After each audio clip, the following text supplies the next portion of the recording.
Hey. The camera comes on automatically now, I guess, huh? I'm just wiping my face here. What's going on in the flow? Hey, you guys. I don't know where the setting came from. I'm talking about my Cricket phone, but I guess it's on the setting where it's on the setting where if you smile or something, then it takes a picture. That happened the Kirk Franklin night. That was Monday. I was with a friend, and she happened to be walking up when I was walking up. So shocked to see her. So happy to see her. And yeah, it was like Shakia, what's up, girl?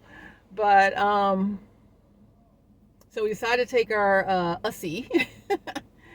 And as I was getting ready, press the button, for the shutter, it just starts snapping pictures. I'm like, wait a minute. So, in the rustling around in my bag or grabbing it or what have you, I don't even know what. I must have toggled that setting. So, so much the same here. I wasn't quite ready for you, but hey, I stay ready, so I don't have to get ready. But, hey, what's happening? Happy Sunday. So, I usually start off with all of that. But anyway, listen, happy Sunday. I am feeling really good today. This week was so emotional. I get so emotional, baby. What's that song? Every time I think of you. It was so emotional. But we made it. Okay, we made it through. But God is so good and so faithful. I'm just so thrilled to be called His. You know what I mean? He takes care of us, doesn't He? He knows just what we need. He knows how to handle things. So I can handle things on my own. He's the first and the last. What's that song? Is that Donald Lawrence? Whatever you need, just ask. For he is God all by himself. He don't need any help. Okay, I'll try to stop helping God. You know what I mean? But He's so faithful, and He does not need our help to do what thus saith the Lord. So, yeah, what a week, right? What a week. It's been a great week at New Birth. Of course, great service last Sunday. Monday night it was Kirk Franklin. Oh my gosh. I think that's what got me so emotional all week because that interview with Dr. Brian Kirk Franklin was so necessary and so needed. Such transparency, authenticity, such ability to know thyself and face thyself and our truths of ourselves and deal with it and do the work, right? He said he's his therapist's longest lasting client for 20-something years. But hey, whatever it takes, because do the work, right? We got to do the work. So it was just so good. If you didn't see it, go back to the New Birth YouTube or Facebook page and you can check it out, because I can't even describe it well enough to tell you the way it would be if you experienced it. So I teach public speaking courses, communications courses at a couple colleges around Georgia, and that was on Monday night. I had class Tuesday night, and I showed that interview to my students. Why'd you show them that? What does it have to do with public speaking? Everything. All right, it had everything to do with public speaking, because we are learning about how to wrap our message in our speech with our stories, our personal stories, stories about our life, stories of things we've overcome, persevered through, about our resiliency, about those valleys, those rock bottom moments, as Lisa Nichols says, hit rock bottom. I know what rock bottom bang my head. Really feels like, right? How many of us have been to rock bottom? I've been there a few times. In fact, I might have I might have a friend and family playing at the rock bottom. But, you know, I'm a lifetime member at rock bottom. I canceled that. Came out of my slump. But yeah, so the authenticity, the taking us to the low place and letting us feel that low, but then bringing us out at the end is what I'm teaching them. And, you know, I'm also teaching them that the things that they don't want to talk about, the stories of the, you know, terrible, traumatic things that they've gone through, at some point they got to make themselves do enough work to make themselves ready to talk about it, because there is, if not one person, many people who are indeed going through that exact same thing now. We always think, oh my gosh, I'm the only one that ever happened to. No one ever had to deal with that before. Not true. That's not true. So I'm never going to talk about that. Phew, thank God that's over, right? But, you know, all the things I ever had to experience, go through, traumatic stuff or whatever, you know, I try to live my life as right as I can. Ain't nobody's perfect, but I try to, you know, do what God says do. But I still had to go through this stuff. I'm like, why am I going through all of that? But if I didn't experience the things I experienced, I wouldn't be able to relate to anybody. If I just had some perfection life, everything's hunky-dory, I can't relate to other women, I can't relate to other people, I can't relate to anybody who has experienced life, because life happens, right? I always tell my students, hey, life happens. You know, oh, I couldn't make it to class because of this or that. They were in a crash, they lost their car, they didn't have any money to get there, they got sent away for a minute, right? Life happens. And then the thing about when life happens is, how do you respond when life happens? Do you get back up again? Or do you just stay down and say, forget it? We've all probably done a little of both. I know I have. So I'm just saying, I need for my students, in order to be their most impactful, memorable speaker selves, I need them to feel that thing again. Because, you know, if we go through something difficult, traumatic, unimaginable, and we made it through, we want to forget about that thing. Like, whew, I'll never want to do that again. Never want to go through that again. And you don't want to talk about it. You don't want to deal with it. And you don't want to remember it. And you figure nobody had it like that before. There's always someone whose story is not as bad as yours, and always some people whose story is 10 times worse than yours. But the key, I always tell them, listen, like I said, I think I try to do as good as I can, as well as I can, and nobody is a perfection person through their whole life, you know, but even when things weren't warranted, I still had to go through them, right? So I have to keep asking God, like, why are these things happening to me? What lesson do I need to learn from it? And also, I had to say, well, there has to be some reason. So what I say is, at least in my case, it allows me to relate to other people that I might not have normally related to, right? So, like, for example, going through separation, not now, that's a long time ago. I'm free, I'm still accepting an application, waiting for an application. I'm free, but when I was going through separation, was that 2008, 2009, something like that, 2008, 2009, you know, because we still lived in the same house, I couldn't get any temporary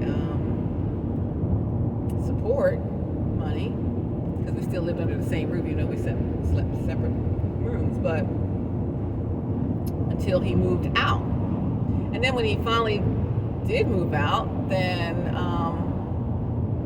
I was able to we got food. I was a stay-at-home mom, freelancing in my field, broadcasting. But I had little kids. I had 3 little kids. So I'm being their mom, parent, taking care of them. So I can't work crazy broadcasting hours when I got these little kids at home. Who's going to watch the kids, right? So when he finally did move out, I was finally, and why is the system like this? That the man has to move out in order for you to get any aid. That makes no sense to me. So, we're living separately under the same roof, yet I can't get any assistance. He's not providing any extra anything. So, we're going to grocery shop at the Dollar Tree, right? And, thankfully the kids were happy to go to Dollar Tree because they were little. Dollar Tree had a great little kid toy section. They always could go get something. Of course, now it's $1.25 tree. Yeah.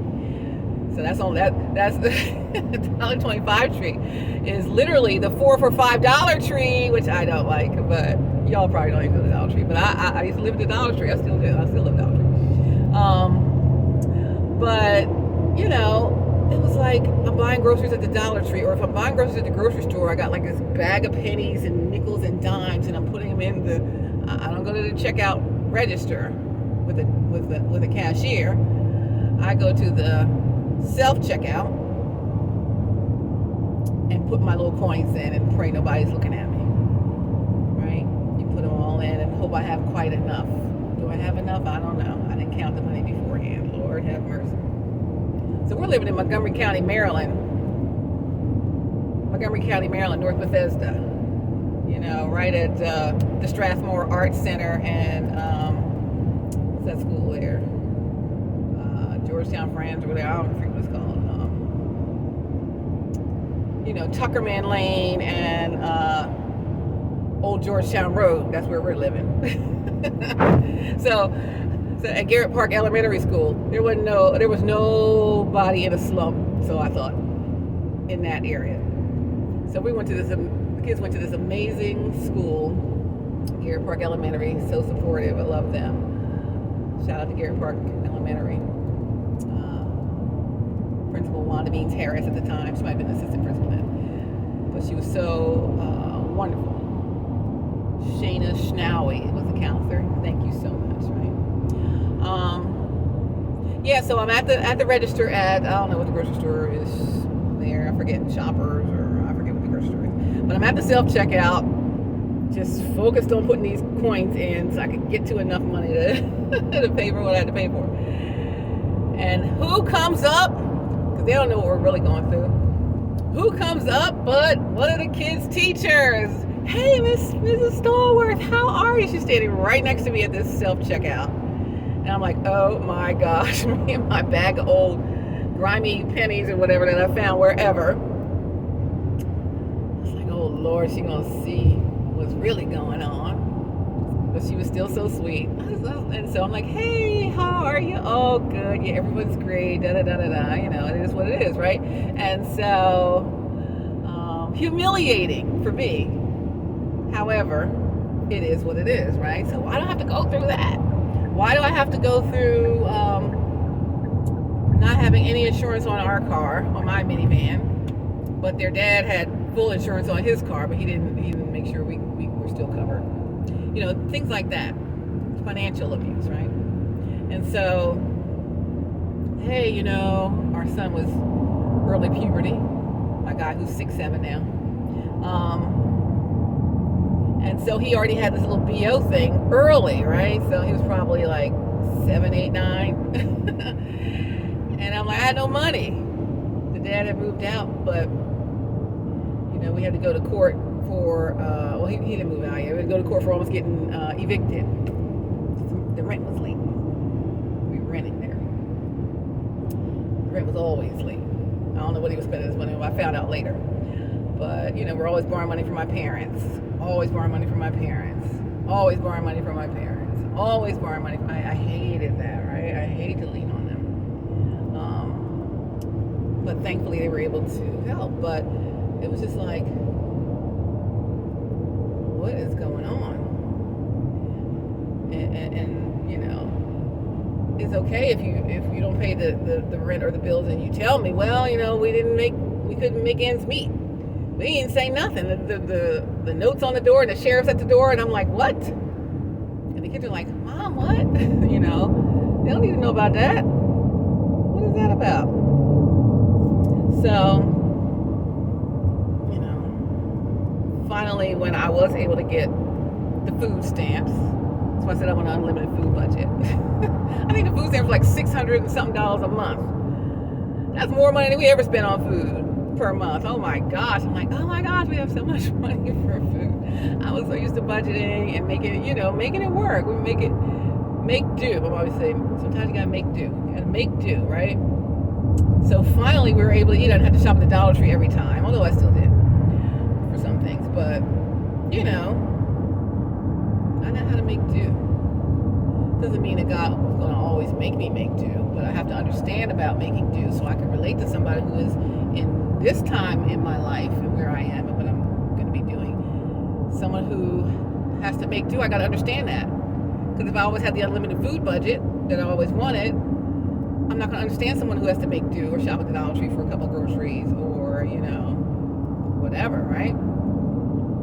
So, yeah, that teacher came right up to me at the at the register with my bag of you know, grimy pennies and nickels and dimes. If I was lucky, I had a quarter, but usually I didn't. So I wasn't buying a whole bunch of groceries. But that's before we had the food stamps, right? I wouldn't understand people who were on food stamps if I didn't have the food stamps. I would not understand or be able to relate to the women who, you know, in order to get the food stamps, in order to get the child care subsidy or whatever they call that, you know, you had to go to work. Well, I had no problem going to work, but I didn't have anybody to take care of the kids, so I needed to get the child care subsidy to afford the child care. It's 3 kids, right? So I'm like, okay. So in order to do that, you had to go to the work training site, I forget what it was called. So I go to the work training site. I mean, I have a master's degree, so I could do all kinds of jobs, right?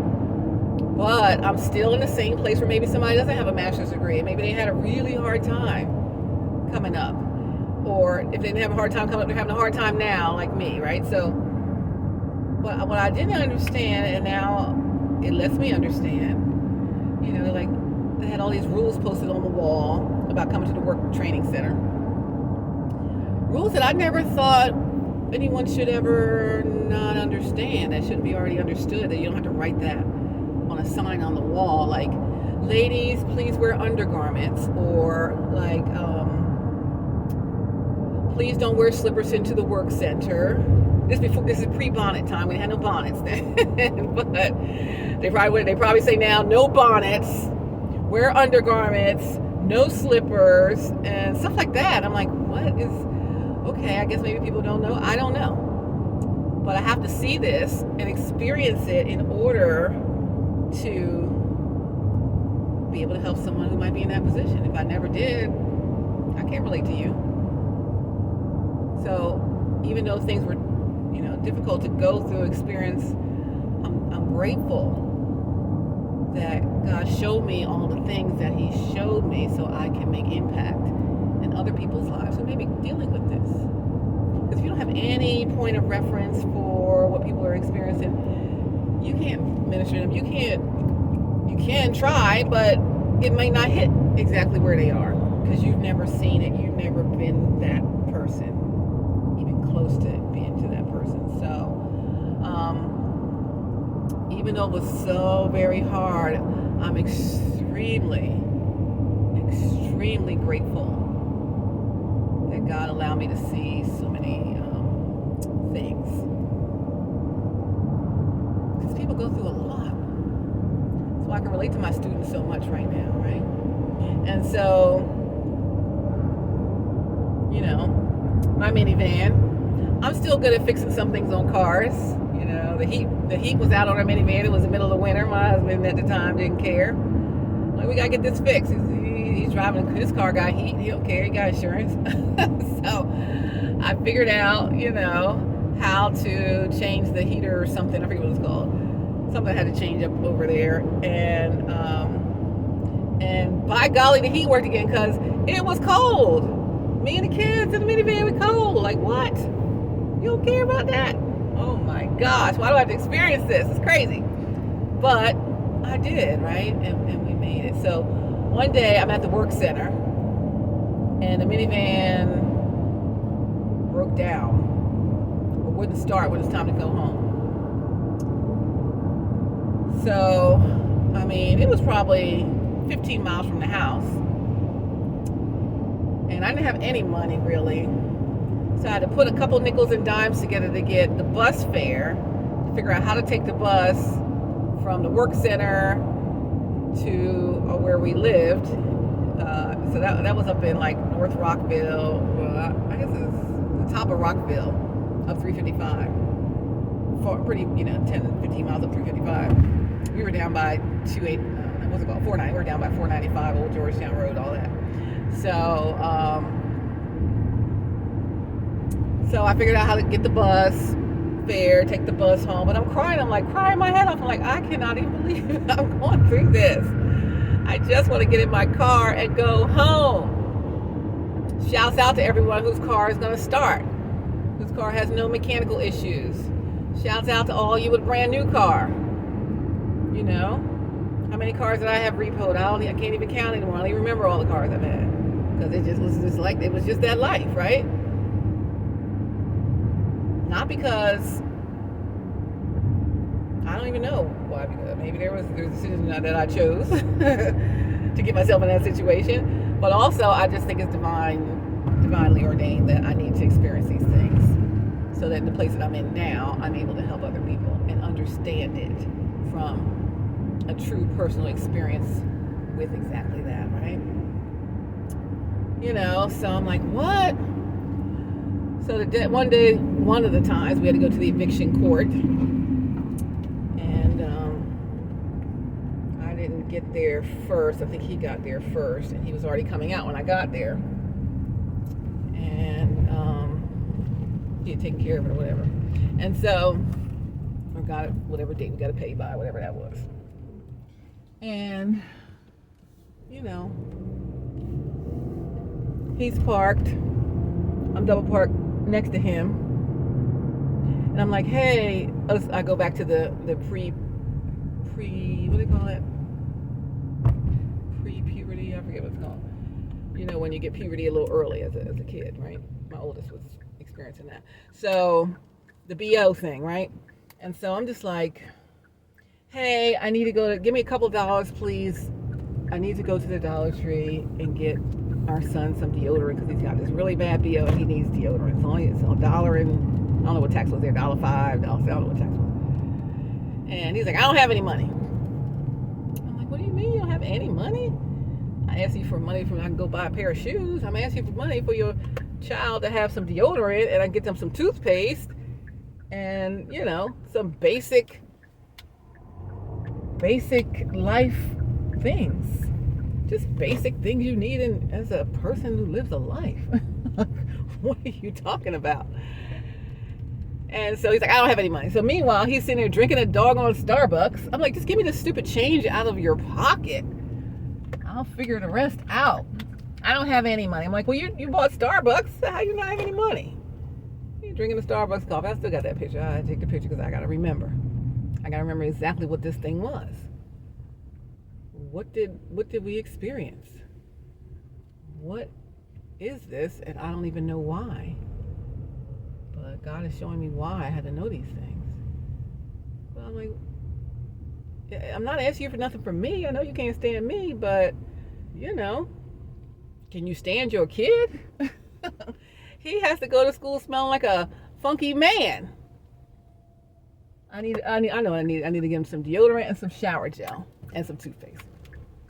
Just your basic hygiene things. Come on, my guy. What? I don't have any money. So he didn't give me the money. So I just sat there my car. I took a little picture of him drinking his Starbucks because I wanted to remember that moment that the father of my kids did not give a rat's patoot about anything or anyone but themselves. And so that happens. You know, I'm not saying he don't care about him at all, but in that moment, I think he cared about me less, or he didn't care about me more. So he would be happy to see me begging for a couple of stupid pennies so that he could get the satisfaction out of that, right? And the satisfaction was telling me no. So I don't know, maybe there's more to the story than I know. I lived it, but I didn't live his version of it. So only God knows. So I just pray for people. That's why I always say, listen, whatever people are dealing with, whatever they're going through, whatever their behaviors are, there's more to it than what meets the eye. So, you know, I don't want to be judging people. I'm going to point some stuff out just so I realize that I notice these things. And I try to help myself to understand what it's really all about. But there's always more to it. There's always more to it. There's an underlying reason for all behaviors that we have. Why do I do the things I do? Sometimes we do the things we do and we don't even know why we do them. And they're not necessarily good things to do. I don't know why I do that. But if you drill down, I always talk about drilling down. If you drill down, you figure it out. What was the root cause of that thing? We talked about the root. We talked about remember her, remember him. That inner child is still in there waiting for you to bring him out. By golly, we need to get that inner child back out. So, yeah, experience is a good teacher. So I find myself able to relate to my students. I find myself able to relate to a lot of people in ways that they're surprised that I can understand about them. In ways that I'll think about what could the root causes be, you know. There's a reason why you do what you do, or you've done what you've done, right? And so I'm like, well, I'm going to see if I can figure out all of that. So, you know, I tell you, God is good. He's able. Everything is for a plan and a purpose. At the time, we don't know why. We don't know why you had to go through all that stuff. Nobody knows. In the moment, I'm like, I don't know. Lord, how many days did I spend? Oh my gosh, how many days we had a pantry at our place in North Bethesda, and I got 3 little kids. Hashtag my 3 sons. They're 3 young men now. 19. Oh, my middle son, his birthday today, so he just turned 23, and my oldest is 23. So I have 2 23-year-olds, and no, they're not twins, but they were born 11 months apart. So shouts out to you, my birthday boy today. He lives in Jacksonville, Florida. He just got his own apartment, and he's in school and all that stuff. So happy birthday, love. I'm going to send him something for his birthday. A little cashola. But, you know, how many times did I have to say, I just hated to have to tell them no all the time. They just want some basic stuff. They ain't really want nothing big or fancy. Sometimes I'd say, instead of saying, no, we can't get that. You have to wait till mom gets some more money or whatever. Sometimes I'd say, we'll see. I may have told you the story before. I said, I don't know. I don't know. We'll see. We'll see. I don't know. We'll see. I don't know. We'll see. We'll see. We'll see. We'll see. We will see. And my youngest, he was probably 4, maybe, at the time. 3, 4, 5. And by then I was so great at saying we'll see, because the other ones were older, and we had to see a lot. We'll see. I don't know, honey. We'll see. We had to see a lot, right? And so, you know, it really shocked me this day. I hadn't realized how much I'm saying we'll see. My youngest, he asked for something. I'm like, I don't know. We'll see. Well, we'll see. We'll see. I don't know. We'll see. And he just looked at me and he said, Mom, my name is not Will C. My name is Joshua. And I'm like, I know your name is Joshua, but I'm meaning we'll see as in we will see. But it sounds like I'm saying will see, like a person's name Will or William C.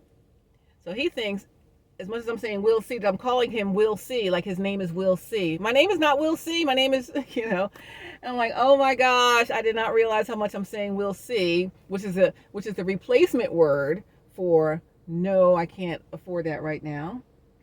Sometimes I would say that, but they need to know the struggle a little, but they don't need to know the struggle, the constant struggle, right? But they understand now what it is, because still a lot of times I'm like, we'll see. We're doing better than we were then, way better. But the better we do, the more things cost, right? So we'll see is the whole thing. And it's okay for them to know that it takes hard work and it takes a lot to manage a family and a household. And it's not just about Nintendo DS's and all of that, which, I let your dad do the video. He did the video game stuff. I was never affording video game systems and the handhelds and, all that stuff they got. Their dad bought all that stuff. But GameStop, I just drove by GameStop last night. The one we used to go to a lot. We moved down here because GameStop was a thing. GameStop was a whole thing until everybody started playing video games online, and it's no longer as much of a, I guess it still is, but we were in GameStop. Oh, can we go to GameStop? It went from Dollar Tree to GameStop, Dollar Tree to Toys R Us to GameStop. GameStop, I don't know what business they're getting. I remember they had that big stock burst thing. I don't know what kind of business they get. My kids don't go to GameStop. They just when they play games, they play online. So I guess that's what they do. They might have they probably still have their gaming systems. I don't know. But I see them mostly they play online or whatever. But I digress. We'll see is a whole thing. A lot of people have to say we'll see. And you don't always have to, even if it's frustrating for you, you don't want to take the frustration out on the kids because it's not their fault that we'll see. No, they're not telling you that. Like, oh my gosh, don't do that to them. Just teach them what it really takes to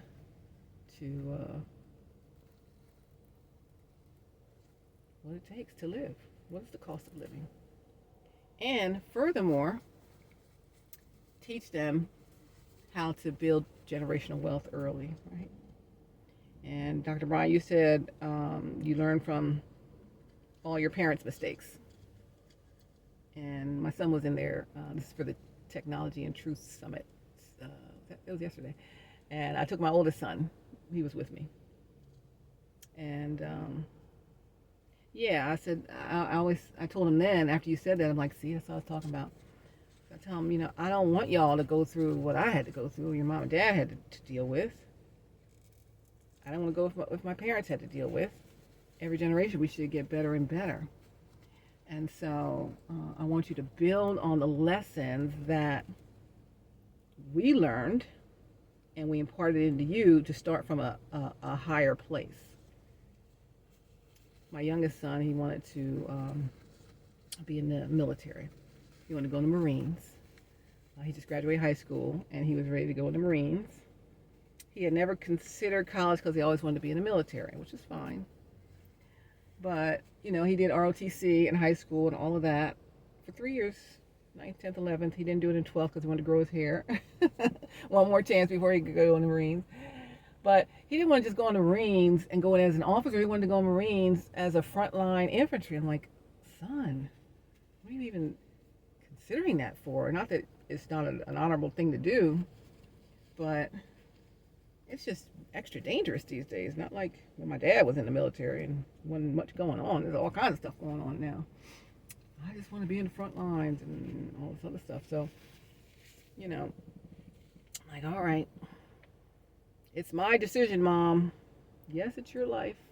I keep saying to you guys, it's your life. Whose life is it? You gotta make your decisions. It's your life. Don't let people rule your life. But for him, I'm still his parent. I gotta guide him. I still need to guide him. And I told you I'll pray for my family this month. This month is the month that we lost my mom last year, October 30th of last year, almost a year. I'm trying to think about that. But I gotta say this. I know I'm a little off course, but I have to say this about my son who want to go in the military. You know, my parents are my son's biggest cheerleaders. You know, they always say, I know y'all don't want to go down to Georgia, you know, because after my divorce, we had to move back home to Philly, live in my grandparents' house. This is a house no one lives in. My parents own it still. And whoever in the family needs a place to stay, they stay there. Right now, my nephew's there. That was our second time. We were there once when I left Georgia the first time in 2002. I had postpartum depression so bad. I had 2 kids under 1 year old, 11 months apart, infants, and an almost 1-year-old. And I was working at the Weather Channel. Life was great. My husband's working at CNN Radio, radio anchor editor. I was a radio broadcast meteorologist. You know, work life was great. Home life was a whole entire nightmare on top of postpartum depression that got so bad. I'm like, this is not even a safe space. Had nothing to do with the husband. You know, anyone who had postpartum, you start to see like, oh, I don't know why that knife is on the counter so sharp. It's dangerous. Someone could get hurt, you know, and those things start happening. I'm like, what am I thinking about that for? And that never bothered me. Oh, their scissors are out. Babies could get close to it, you know, and so forth. I'm going to say this most shocking thing, but I'm only going to say it because it's going to help somebody. Not for y'all to ridicule me or whatever. I don't care what you do, really. I don't care. I'm over people's opinion. But I'm here to help people. And, you know, one day I'm rocking the baby. I got 2 kids. They're 11 months apart. And one is at daycare, and one was home with me at the time because I think I was still on maternity leave. And the infant. And, you know, I'm rocking. We're by the fireplace as usual, rocking, watching a little TV and whatever. I'm still on maternity leave. And the fireplace is going. I think it was because he was born in October, because today is his birthday. Woo-hoo. So he's born in October. So this is probably like, you know, in the middle of winter, December, maybe January, something. And something in my brain said, the baby could be in the fireplace. And I'm like, what? The baby could be in the fireplace? Oh, no, this is not it. I can't be here. I wasn't near family. My family, my parents are up in Pennsylvania. And I'm in Georgia. And my postpartum depression is saying the baby could be in the fireplace. I'm like, I have to go. And my husband at the time was literally no help. He's punching holes in the wall. You know, it's just it's not a good environment. So, as a well-intentioned spouse, you would expect a well-intentioned spouse, if you're having an illness, whether it's physical, mental, or otherwise, that they would make sure or help you get the right help. So I had to figure out how on my own how to find some counselor or whatever, and it didn't really help. It wasn't probably the right person. And he is, as the father and the spouse, was not helping me. And it just got worse and worse. And I still had my whole full-time job at the Weather Channel, and I still, you know, I worked 3 weekdays and 2 weekend days. So I was home 2 days a week.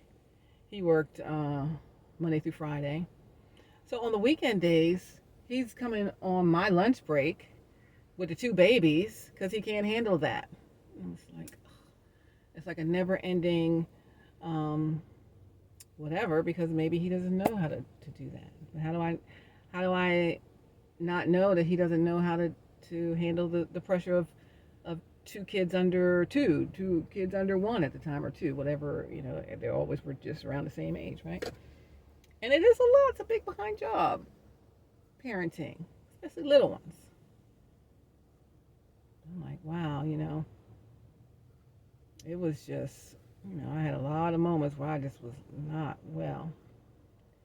And because I didn't have that support in my spouse like I really was expecting and hoping for, then it just left me even more lost. So when the fireplace thing came up, I'm like, oh no, we gotta go.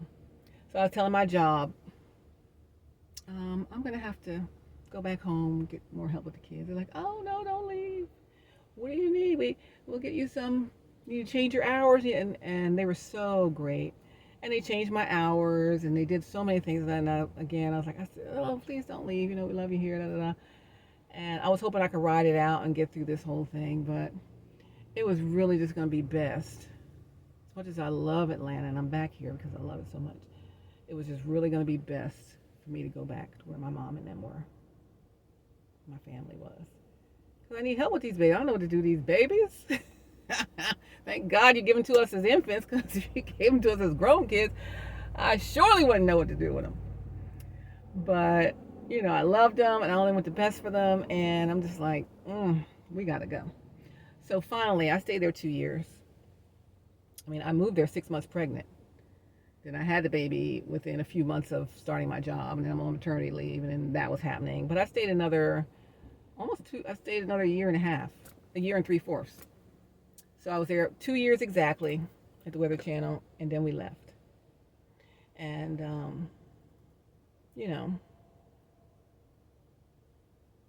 I don't think my spouse ever forgave me for us having to leave. He was a brand new broadcaster, and here he is working CNN radio as an anchor editor weekday mornings. Who does that? That's his God's providence. God shined and smiled on us and helped us, get him into. He was brand new as a broadcaster. He was law enforcement. Then he saw what I was doing as a broadcaster, and he went, I want to do that. The epiphany he had. So I supported him through, okay, go ahead and get your master's also. Go ahead and leave your law enforcement job and take the low-paying, we were living in Virginia then. Living in Virginia. Take the low-paying apprentice job at Fox 5, reporter apprentice, whatever you call it. Reporter something, trainee program. You pay like 20-something thousand. I'm like, fine, go ahead and do that. I'm supporting you. You want to do broadcasting? Cool. So we were having some tough times financially. I was working then. We were still in D.C. before we moved to Georgia. And so for him as a brand new broadcaster, he only had the training at Fox 5 in D.C. And then this is before the internet really was there to look for jobs. But someone who I was neighbors with before I got married, their daughter was down here in Georgia, and she was working at CNN. And she gave me this listing of jobs. Like, there's no way to know what the jobs were. There was no internet. Unless they posted in a newspaper, you don't know what the jobs are.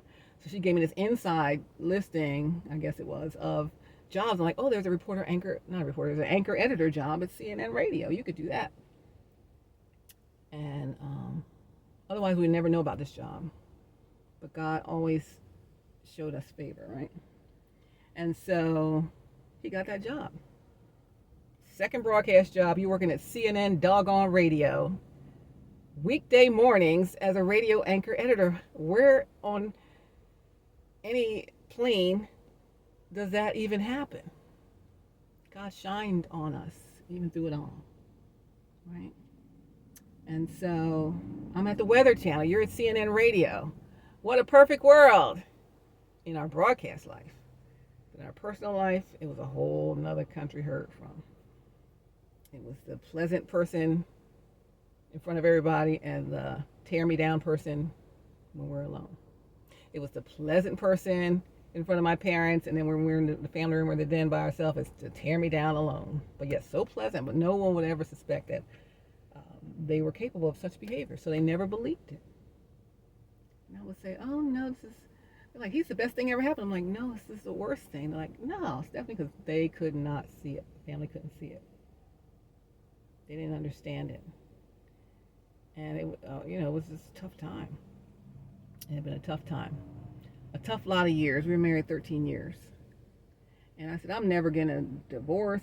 We're gonna, you know, I believe you're supposed to just get married one time, unless you have biblical reason for divorce. As far as I knew, I didn't. As far as I knew, until I found out. Until that day, in our Maryland apartment, I think I told the story before. Long story short, I'm like, I always say, this cannot be it, Lord. This cannot be all you have for me. This cannot be what you have for me in a marriage. This can't be. Spitting, sorry. This can't be it. So, husband went to work, kids are at school. I'm talking to God. I'm like, Lord, you got to tell me. I knew I was supposed to get married once. I know it's not good. I know the treatment's not good. I don't know if that's a biblical reason for divorce, but at one point he had choked me. At one point, he drove recklessly with me and the kids in the car and didn't care. And I mean, I'm talking down Rockville Pike going like 90. Come on, you don't go 90 down Rockville Pike and Old Georgetown Road. What? I'm like, you're acting stupid. Oh, what? I'm stupid? I said, no. I said, you're stupid. You're acting stupid. Why I gotta walk on eggshells? I don't want to walk on eggshells with anyone ever again. I promise you. If you're someone who's walking on eggshells, wondering what you can or cannot say, you got to go. And so he drove so crazy. He had just cussed me out. So he had to divorce my effing CA. You fill in the blanks. You know what effing might mean. C, you know what that might mean. Terrible people call women that. And A for your behind, right? Right in front of the kids. I'm like, what? They're disrespecting you. I'm trying to get them to respect you, and you're this and that. But meantime, same breath, he's disrespecting me right in front of them. I'll have to divorce your effing CA. I'm like, what? What did you just say, thinking he might catch himself? He said it again with more distinction. I said, I guess I'll have to divorce your And I'm like, oh my God, I can't believe you just did that. So the kids are getting in their car seats, and it's time to go from the Target down the Old Georgetown Road to go back to the house. And he's so mad, and he just drives so fast. I'm like, I'm scared. I'm trying to stay calm, but I know the kids are scared, and he can't even see this in the middle of his rage. And I'm like, Lord, just get us home. And he got us home. So we parked, and he got out. I got out, went around to the other side of the car. We were scared out of our wits. We thought we might die that night. I opened the kids' car door, and when I tell you, it was like they literally poured out of the car like they were liquefied. And I had to catch them and all the liquid going through my hands of the poor kids in the trauma. I'm like, come on, guys. Let's go. And we'll get them. We lived upstairs. Like you go in and you go upstairs. And that's your first floor, and then you go up some more stairs, that's your second floor. So I get them up to their room, and I'm trying to console them. I say, I think your dad just messed up. I don't know what I was saying. And here he comes in here, talk about, oh, it's gonna be all right. I'm like, you the one caused this whole thing. You're talking about it's gonna be all right. It's your behavior. What are you doing? It's that kind of thing. Those are the kind of things I live through. So, when I said to God that day in the apartment, this can't be it. I'm on my face. I'm like, Lord, just tell me. Just show me. I don't want to miss what you have to say about this. In no uncertain terms, let me know if I need to stay in this marriage or not. That was in the morning. That night, um, I had to use his cell phone. It was his work phone because our cell phones were off. It was Sprint. I told you this before. Sprint, and you pay per text message and all that stuff. It was too much. The bill was way. You know how cell phone bills were back then, 2008. So I used his work phone to call my mom. He's like, all right, and then he went on upstairs. And I still had the phone. He came back downstairs. He kept asking me, what are you doing with my phone? You done with the phone? Done with the phone? I'm like, what? I'm talking to my mom. I'm doing nothing. Because I don't go snoop. I don't look for stuff. I don't expect stuff. So I don't look for stuff. I expect you to be your best self. I'm my best self. I learned a lesson that maybe everybody's not their best self all the time or at all. So he kept asking for that doggone phone. And he went, I said, don't stop worrying about it. So I was like, there must be something on here you don't want me to see. And I never look at stuff, but I said, I'm going to look today. And at that time, I mean, the way we text now, unlimited talk, unlimited text, it doesn't matter. But in 2008, there was 155 text messages between him and this other person about a romantic sexual relationship and all of that, and all the things that people talk about with that. 155 text messages, a lot of text messages back then when you pay per text, right? People weren't texting, you were actually talking. Now we just text or whatever. But I'm like, wow. So that was a hurt piece. I'm like, he's really cheating on me. Okay. But it was an answer to the question that I asked our Lord that morning. I'm like, just make it abundantly clear. Make it so that there is no question about it. Because, I got married. It's a covenant. It's for better, worse, rich, poor, sickness, health, all of that. And there's certain biblical grounds for divorce. And as far as I knew, I didn't have one. But at that point, I then had one, right? Infidelity. Okay. So I'm like, are you, who is so and so and so? What? Give me my phone. Give me my phone. I'm like, are you doing whatever? And he wasn't remorseful at all. He was like, yeah, and I'm like, wow, like, I don't even understand, even to this day, I don't understand people and their levels of cruelty. And I'd be so upset with him about it, but I learn, that's why I have grace with people. Not that I have to put up with their stuff, I just have to try to understand it, and I don't put myself in situations where people do those things, but I learned that all of that behavior stems from something. It stems from a hurt piece that they had to experience. And so that's how they are, or interact, or respond, or I don't even know what, because I wasn't ever that kind of person. But, I had to learn, as much terrible things as he did to me, that I can't say it wasn't, I don't say it's not his fault, but I want to say that it stems from something more than just him wanting to be mean to me. It really has nothing to do specifically with me, but it really has something more to do with what he experienced in his raising, growing up, whatever.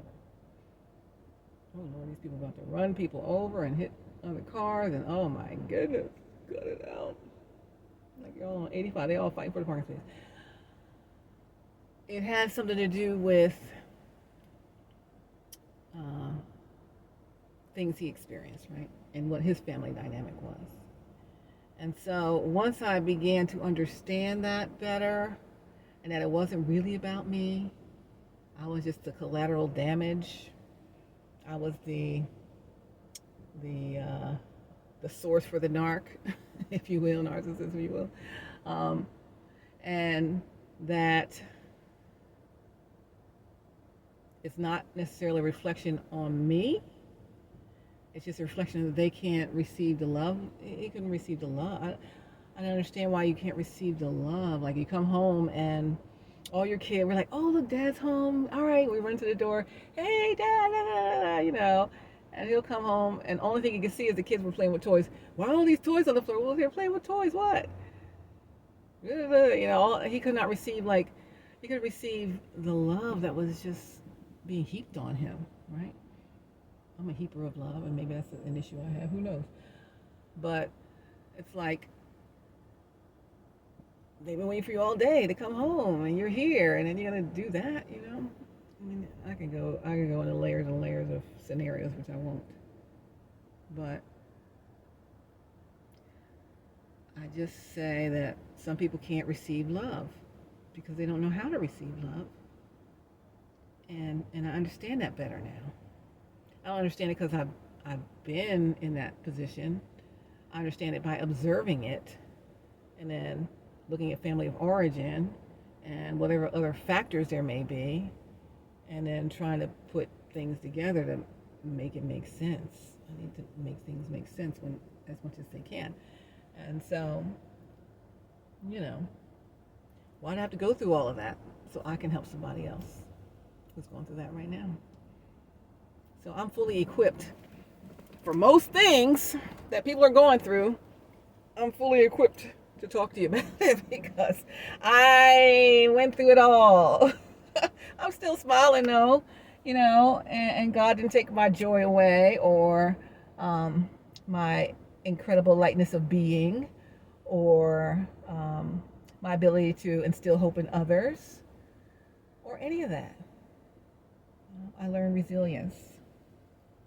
I learned that everything works itself out eventually.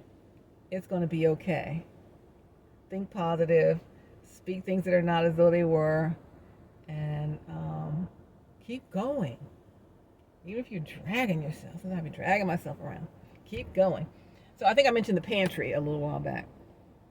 As I said, we lived in an apartment, and I had the 3 little kids, 3 little sons, and sometimes I was just so overwhelmed. Like, this is so crazy. This existence is not it. And so I would, I'm always cooking or doing whatever. And I would open the pantry, and I have my head in there crying my head off. Like, oh God, I cannot believe I'm going through this. Lord, why you got me going through this, Lord? I don't even understand it.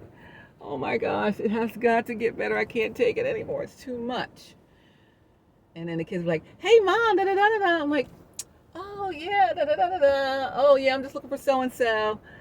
They never knew I'm crying my head off in the pantry. Because they don't need to know that. I need to handle that. Right?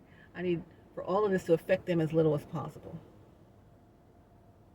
Kids grow up and they begin to understand what was going on. I don't need to tell them stuff like that. They can see it for themselves. They might not understand it, but by and by they do. So they're grown-ups now. They know everything. They understand it, what they've seen, what they've experienced, and they understand what it is. So they either know to do this or they know not to do this. And so as a husband or a father, or they're not going to be a wife or a mother, or what to look for in a wife or a mother, or not look for, right?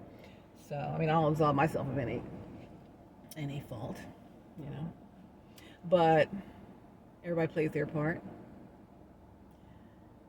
But, yeah, I've experienced so many things, but I still have my joy. And I'm just here to tell you guys, like, hey, just because of what happened, that doesn't mean that's where you have to stay. It's the only life we get. I keep saying we're not getting any younger. I'm in my 50s, and I've probably lived more than half my life. Prayerfully, I lived to 100. My grandmother lived to 99, one of them. And so,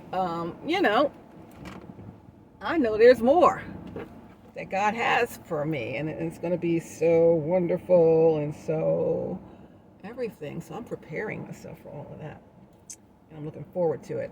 And I want you to do the same.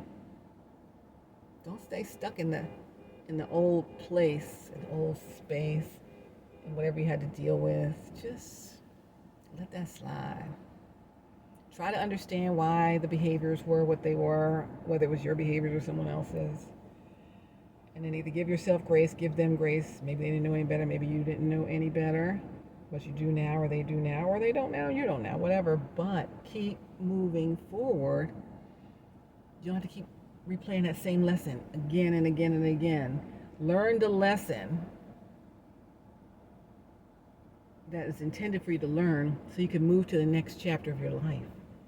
If you keep not trying to learn the lesson, you keep trying to get back at people, or you keep trying to hold something together that is not supposed to be together, you're going to keep in that same loop. God's going to keep you in the same loop.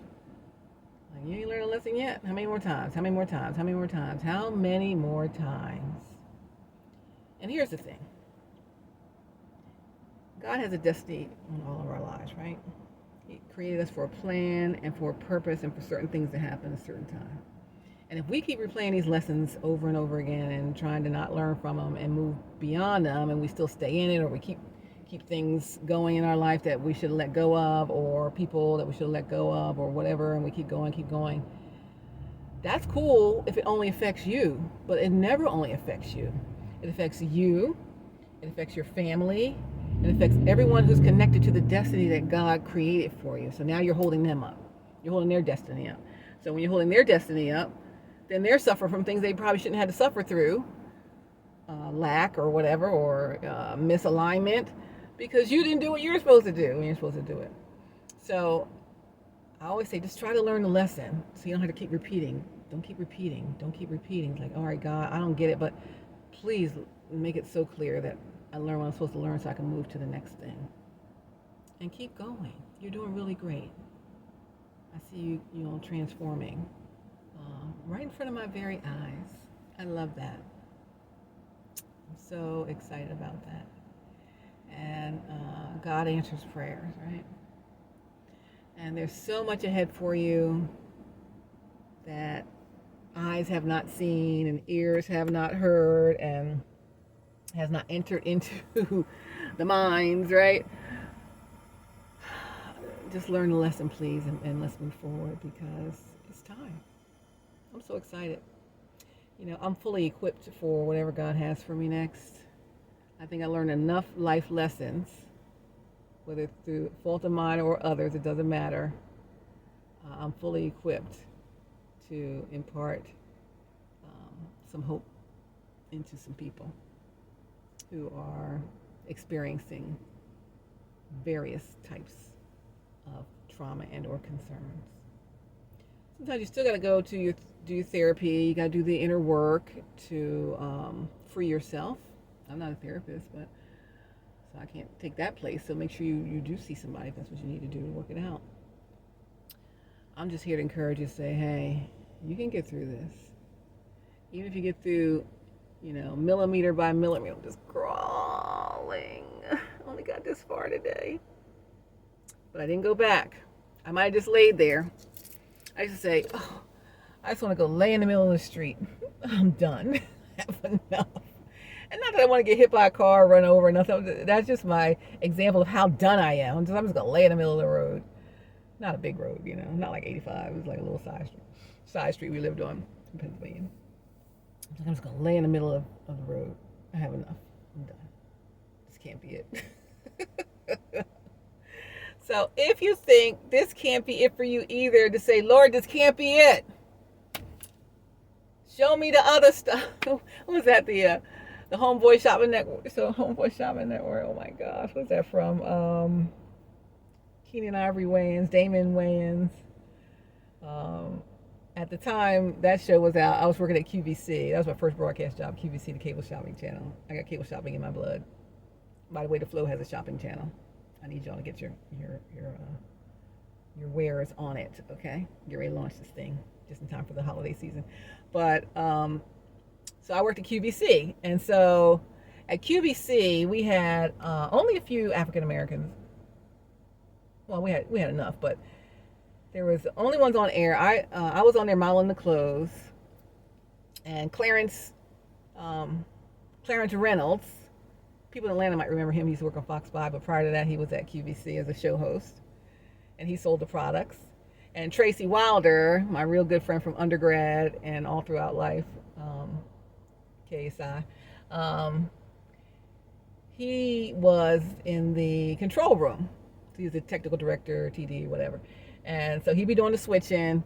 Clarence would be doing the selling, and I'll be modeling the jewelry or whatever, the hair product, whatever we had.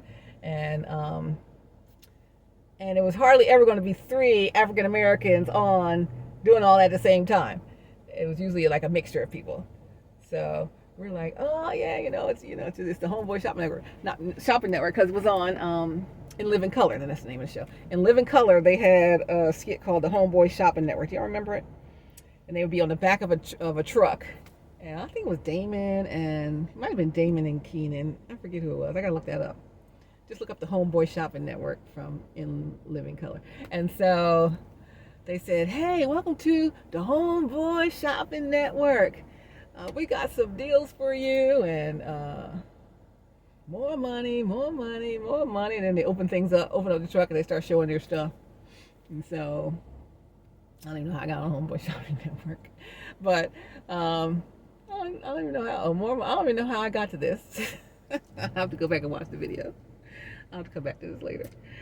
But it just brought back some fun memories of the cable shopping channel. Also on the cable shopping channel at QVC was Sherry Carter, who went on to BET to work on, I guess it was Video Soul with Donnie Simpson. I remember her telling me, she said, oh, she was a show host. I've got a great opportunity, Stephanie. It's gonna be so good, but I can't talk about it. I was like, okay. I can't wait to find out what it is. I'm gonna be leaving. But it's a big opportunity. Y'all remember Sherry Carter? Cute little Sherry Carter. Come on now. She used to work with Donnie Simpson on Video Soul. But prior to that, she was at the QVC shopping channel. She was a show host. It's like, it's going to be great or whatever. So it was her, and it was Clarence Reynolds. They were the 2 African American show hosts that we had at the time. I was the only black model that they had at the time. And Tracy was the only black person in the control room at the time. So it was just us, right? So it's like, all right, we're running this show. This is our own show. I don't even know how I got to that. QVC, Shopping Channel, Homeboy Shopping Network. Anyway, when I rewind the tape, I'll remember, and I'll tell y'all next time. Next time. Oh, I live for great memories that make you lose track of where you were. But anyway, I am here to help. I'm fully equipped. I've seen enough to know that I've seen too much. You don't know and you don't want to know, as Fred Sanford say, but I stay ready. I stay ready with it. But God gave me the right spirit, the right heart to be a help for people. And I know that's my purpose in life, is to help people, to encourage people, help them transform, to help them become their best selves. And I take pride and joy in being able to do that. I'm grateful that God put that on me. So I'm a broadcaster, so I'm a teacher, so I'm a business owner, so I'm a lot of stuff. But through all of those roles, I'm still this person. I always say, this is me, it's my authentic me. I'm here to help people. That's my purpose. My mom was the same way. I'm just like her. If you learn from your parents' mistakes, you also learn from your parents' successes. And my mom was the best. We used to be so tired, like, oh my gosh, mom's always talking to somebody. We'd be in the store she's in the line talking to people. And then we leave, and I'm like, Mom, do you know them? No, I don't know them. Well, why are you talking to them so much? How do you even, but we learn how to have conversations with people, right? As students say to me the other day, there's always at least one student in each class. They don't want to get into the chit-chat, paddywhack, give a dog a bone. They don't want to get the whole long, wordy set of pictures. They just want the succinct, let me get straight to it. And so they always get a little frustrated because I want them to talk for 20 minutes, but they think they could say it in 1 minute or 2. I'm like, you can say it in 1 or 2 minutes, of course, but can you really carry that thing a little longer? Can you delve into the lows a little lower? Tell us about the highs a little higher. Give us some more stories about it. And, the one student said, because the course is almost over, and every week they would come in and be like, oh, what are we doing? What are we doing? What is this? What is that? And I'm like, oh, we're getting to it, But the setting that I have in my class, their other classes are just like clockwork classes, and their core classes in their audio engineering or digital film or entertainment business and all the stuff that they do. But my public speaking environment is different. It's not only about, can you give an informative speech about COVID, give me a persuasive speech about wearing a mask or not wearing a mask, um, you know, give your icebreaker self-introduction speech. It's about a whole set of life skills that go along with speaking, and a whole set of transformational piecing that can go with it when you share your stories, right? So for students like them that don't want to talk about the story, they don't want to talk about anything, they just want to get, I'm like, I need you to, I'm going to get to it, but I need you to experience the experience. It's not like the classroom environment is, I don't need them uptight about a speech. I need them to relax so they can get into who they are as speakers. I need them to remember the stories and the touching points and be able to create a movie out of their words, show us the story instead of telling a story like a Lisa Nichols style. And some aren't ready for that because that's not what they do. They're so smart and they're so, able to grasp concepts quickly, and they're just used to moving through stuff. It's like, I don't have a lot of words. And then by the end, he said, you know what? Usually by the end, everybody is just like, oh, this class is so great. You really helped me so much. I really feel like I can tell my story. Before I was so nervous about getting, it's always a success story, thanks to God. But this student here, this last time, he said, I'm not trying to be any kind of way or disrespectful or whatever. I mean, I don't know. I just think I could, we just need to say things in less words. I said, well, sometimes you need to say things in more words. And I said, sometimes you got to learn to do the small talk. He's like, you know what? You're just like my aunt. I have an aunt, she's just like you.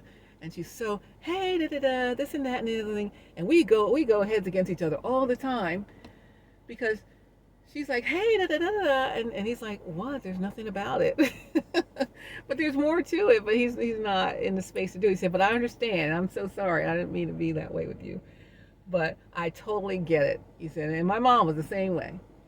And my grandmother. And so I understand you. And I'm like, I understand you because, I know people that's just like that. And it's two different ways of looking at it. And so I'll speed up and get to the point sometimes. And sometimes I need them to be able to stretch, right? Give us more.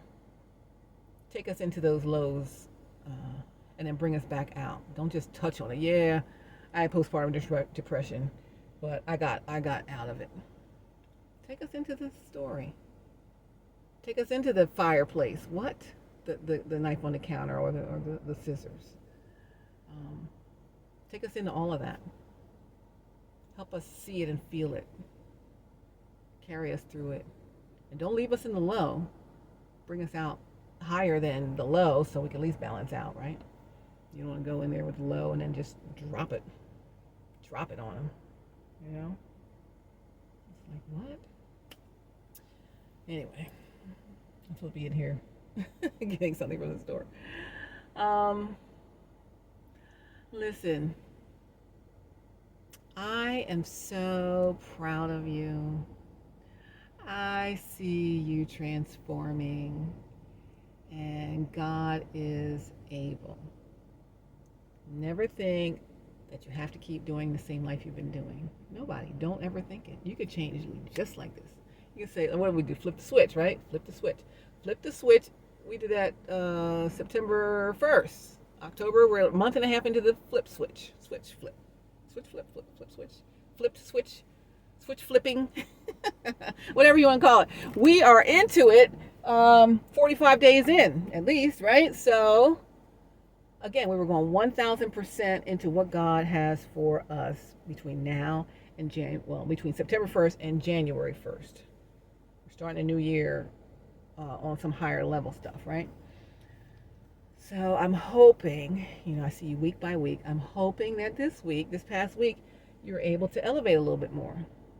You're able to drop some of that low vibrational stuff. You're able to move into some of the higher level thinking, the more positive mindset, the believing that even you could have this, as much as we think we're not worthy of it, or people are still mad with me about whatever. They're not worried about you. You better worry about yourself. Apologize and get better. Don't keep relearning the lesson again and again with different people. Stop. It's like the Charlie Brown and Lucy. Stop. Learn the lesson, Charlie Brown. We love you. Can't let you keep falling on your back of your head. Get a doggone concussion. How many concussions did he get from that Lucy pulling the football? It's the same stuff. But I see you. I see you winning. You're so almost where God would have you be. It's about to kick off. I think this week is the week. I think this week is the week. Do you believe me? Don't believe me. Believe him. Say, Lord, is this my week? He could be like, yes, my child, this is your week. It's your moment. It's your day. It's your season. It's your everything. Because that is what it really is. Oh my gosh. I'm so excited. It's about to go down. It's about to go down. It's about to go down. You understand? So, listen, I am very, very proud of you. I hope you are very, very proud of yourself as you're thanking God that, you're moving beyond. Sometimes we get stuck in a place for decades. And we're stuck so long we don't even believe that there's anything else possible. But it just takes that one push of a wobble that, yes, there's more for me. I'm believing the more for me. And say it to yourself. God, this can't be it. I know God is tired of me saying that to him. Lord, this can't be it. This can't be it. But it's almost it. And it in a good way. Okay?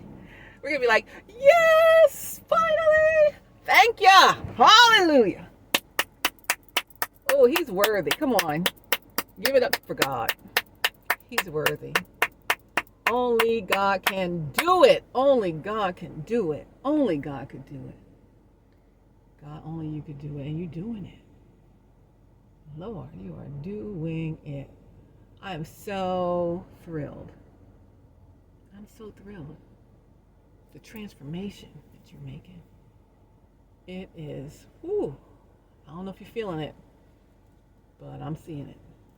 And I'm so proud that you were strong enough, willing to, determined to, even if you get pushback, to keep pushing forward for yourself. For whose life is it? Yours. For your life. Yeah. It's your life. And we don't have that many more years. I pray we have 1,000,000 more years. But, did we live half our lives already? Nobody knows the day nor the hour. When the Son of Man cometh, or when when our dash is over. I get my mom's headstone. She's gonna have a big, tall, beautiful one like Bishop Uncle Richard and Aunt Mary Ann have. So we got the stuff on her side figured out. We talk about the Proverbs 31 woman because that is who she is and or was and always will be. And now I'm trying to help my dad figure out what's going to put on his side. But he's still in his dash. We're talking about the dash. What are we going to do with our dash in between the day we were born and the day that we go on to glory? What is happening in this dash? And if dastardly things have been happening in the dash that put an asterisk in next to your name I talked about this on Twitter. Put an asterisk next to the name of wonderful things you did in your life, except this part. They were terrible about that. They would be really great, except this asterisk is being removed because you're transforming. And you're going to take that transformation all the way. So much that you take ownership for anything. You make the corrective actions for things. You show up as a new and improved version of you, the one that God would really have you be. These are all actions, right?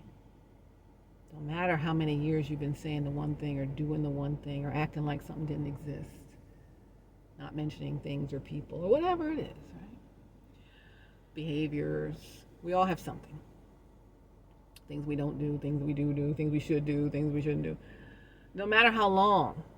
But when you flip the switch and you decide to take that radical action, you start with intention. What do I intend to get out of this day? Like, I'm going to go to the store. What do I intend to get out of the store? Well, if I don't have a list of what I intend to get out of the store, I'm just going to be marching around the store. Oh, look at this. Oh, look at that. Oh, that's cute. I'm wasting my time in the store. So if we don't have an intention in our life, we're walking around our life, oh, this and that, and I feel like this, I feel like that. Wasting our life. Wasting our dash. I don't want to waste my dash. Right? You can't waste your dash because tomorrow is not promised. So if God forbid it's the last video I ever make, remember I said tomorrow's not promised. Don't waste your dash. Whose life is it? Live the way in the flip switch mode. Go for it. Believe it for yourself. And, we're going 1,000% from now till January 1st. All right? Remember I said that. But you're doing it. You, right there, you. You are doing it. I am so proud of you. Oh my golly, it's been a great thing to see. Who would have thunk it, right? I bet you wouldn't have thunk it about your own self. Sometimes I don't thunk it about myself. But who would have thunk it, they say. Who would have thunk it? Sometimes we do things that... There's a friend that we went to undergrad with. He's been going on to glory now. We miss him so, but in the undergrad days when people would just be dating and doing whatever, and he would tell people when they're like, oh, so are we going together? Well, not really. I don't want anybody. You don't want anybody to know? They would say to him, and he would say, he told me he would tell him, I don't even want you to know. It's like, you don't want nobody to know about us? He said, I don't even want you to know. So you got to understand that sometimes you don't even want to know. And you don't want nobody else to know. You don't want the one who you with to know. Doing it with to know. But you don't want nobody to know about us? I don't even want you to know. Have you ever done that? I don't think I've ever done that. But people do it. It happens. But the transformation from that to, somebody completely different was amazing for them as well. So it can be done. And I'm looking forward to all that is. But, don't go into any of your future with regrets. Don't go into any of your future thinking that you don't deserve it or you're not worthy, right? That's the last story I'm going to tell. Undergrad, everybody's out there doing their thing, including me. First time away from home, having fun, partying, whatever. And I told you before about my friend who our first semester I got a 1.5 GPA and she got a 3.5, and I'm like, I don't understand how you got a 3.5. We're at all the same parties, we're all doing all the same things. I do not understand how that happened. I go to class, you go to class. But the thing that it was, when it was after class, before hanging out, I would go to her room and we'd talk and whatever, but I wasn't paying attention. And while I'm talking to her, she's doing her homework. Meanwhile, I'm not turning in any homework. I'm just going to class. I go to class. I know the stuff. I just didn't turn any assignments in. So I ended up with a 1.5. And she ended up with 3.5. I'm like, oh, if I just turn my assignments in, that's possible for me too? Okay. And sure enough, I'm getting 3.5, 3.75, 3.8, 3.9 every semester after that. Fast forward to, again, we were the ones who were hanging out, having fun, undergrad. And doing whatever, having a good time. And it comes time for her to get married. She got married first. And at the wedding, her husband was talk about Proverbs 31 woman, because we were saved and all. And it's like, for who can find a virtuous woman? This is a virtuous woman. And I was thinking virtuous woman was virtuous woman. And I'm like, how's she a virtuous woman? We're doing all the same stuff. I didn't think that was possible. But here her husband's calling her a virtuous woman. So I had to flip it and say, well, shucks. Just like I said, if she can get 3.5, I can get 3.5. If she's become a virtuous woman, so can I. And that changed the game for me, right? I'm like, okay. So I became the Proverbs 31 woman. Rebirthed as that, because we all make our growing up moments of error or whatever, or judgment that's not the best, and we're young and we don't know what the heck we're doing, or we do, or whatever it is. But okay, so if she can be a virtuous woman, and we used to hang out and do all the same stuff, then I guess that means me too. I can be a virtuous woman. That changed my life. That changed my whole entire life. That changed my whole entire life. And you, I don't know if you're a woman or a man who's watching. If you're a woman, you could be a virtuous woman. If you're a man, you could be the best man you could be, the man God intended you to be. It just takes a flip of the switch and a change of action. And then you make the corrections, you learn the lessons, you make the amends, and you move on. Don't stay stuck in that cycle. That's it. It'll change your whole life. It'll change your whole life. So the love you're seeking is seeking you. Do not worry about trying to connect with that. There's no one holding anything over your head.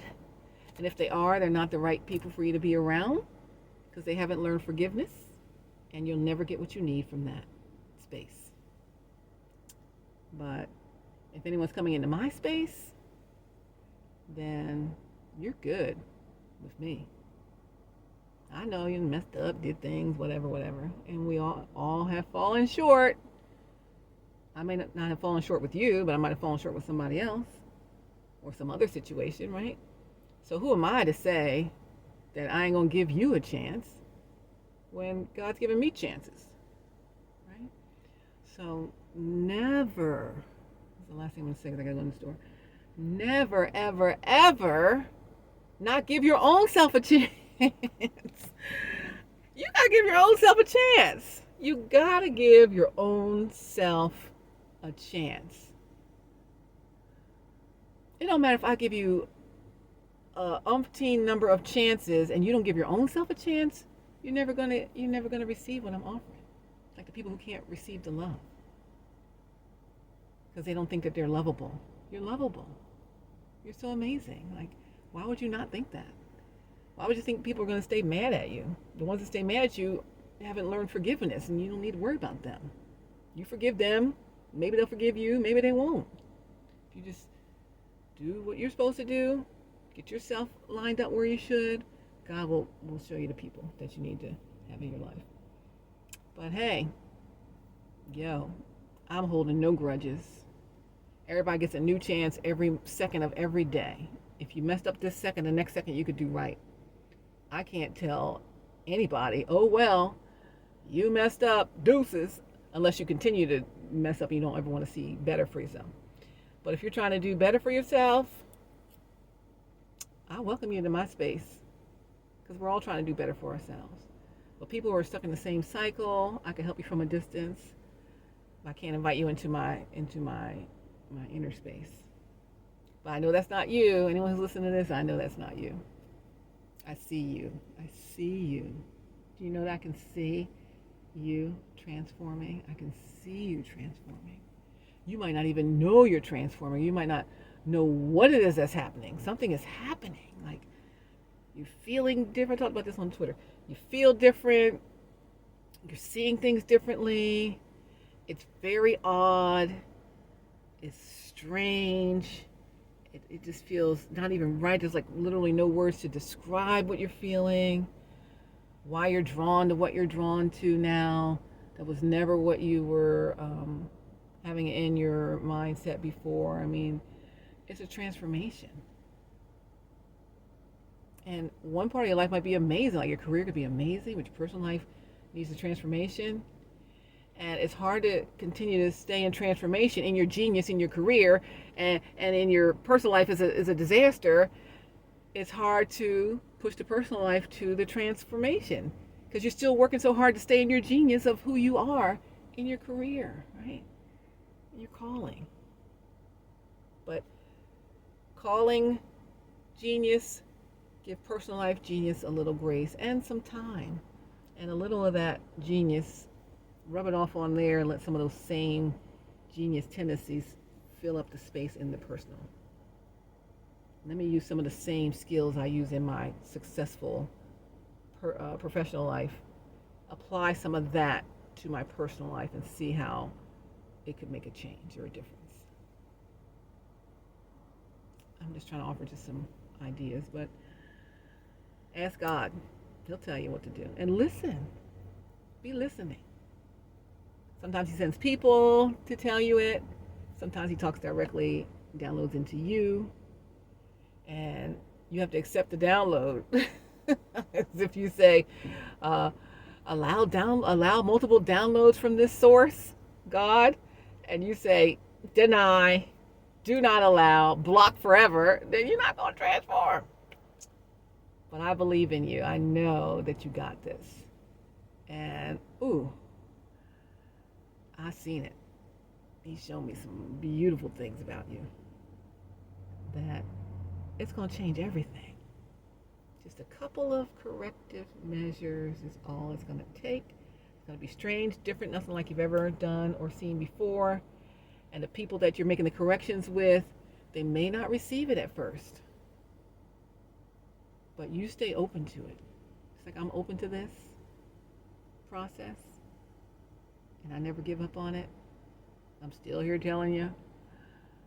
I'm not going to give up on it. And it's the same thing. You just have to say, I am committed to this transformation of myself, which is also going to transform the lives of my family, of my friends, or people I surround myself with.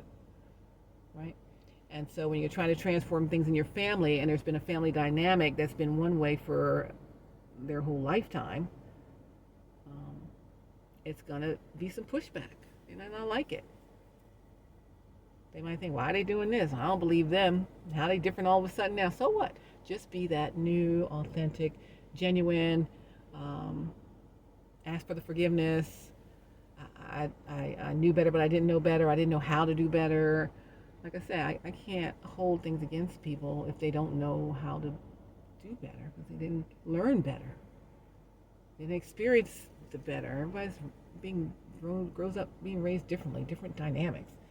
And so we can't be judgmental on people's position and where they are or why they do what they do. But it's up to that individual to determine, I'm flipping the switch.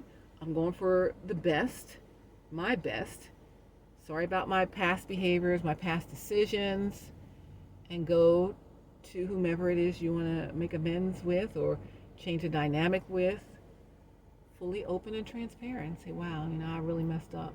And let them say what they have to say, however they might feel about it, whether it's your family, your friends, or whomever. Even sometimes your kids. Your kids are like, what? Why he coming to me like that now? Why is she coming to me like that now? Like I just said, my kids know what it is with their dad or with me. And so your kid's going to know the same thing. But you have to come with the intention and the actions and the consistency that makes it better. Eventually, prayerfully, they'll receive it, they'll receive you, and it becomes all better. But whatever kids we have, however they got here, none of that matters. That's your family. And they all matter. Just like you matter, just like I matter. Every person matters. And all they want, you saw Kirk Franklin, all he wanted was his daddy. All he wanted was a dad. His whole life, he said, all you watch that video. All he wanted was a dad. That's all he wanted was his dad.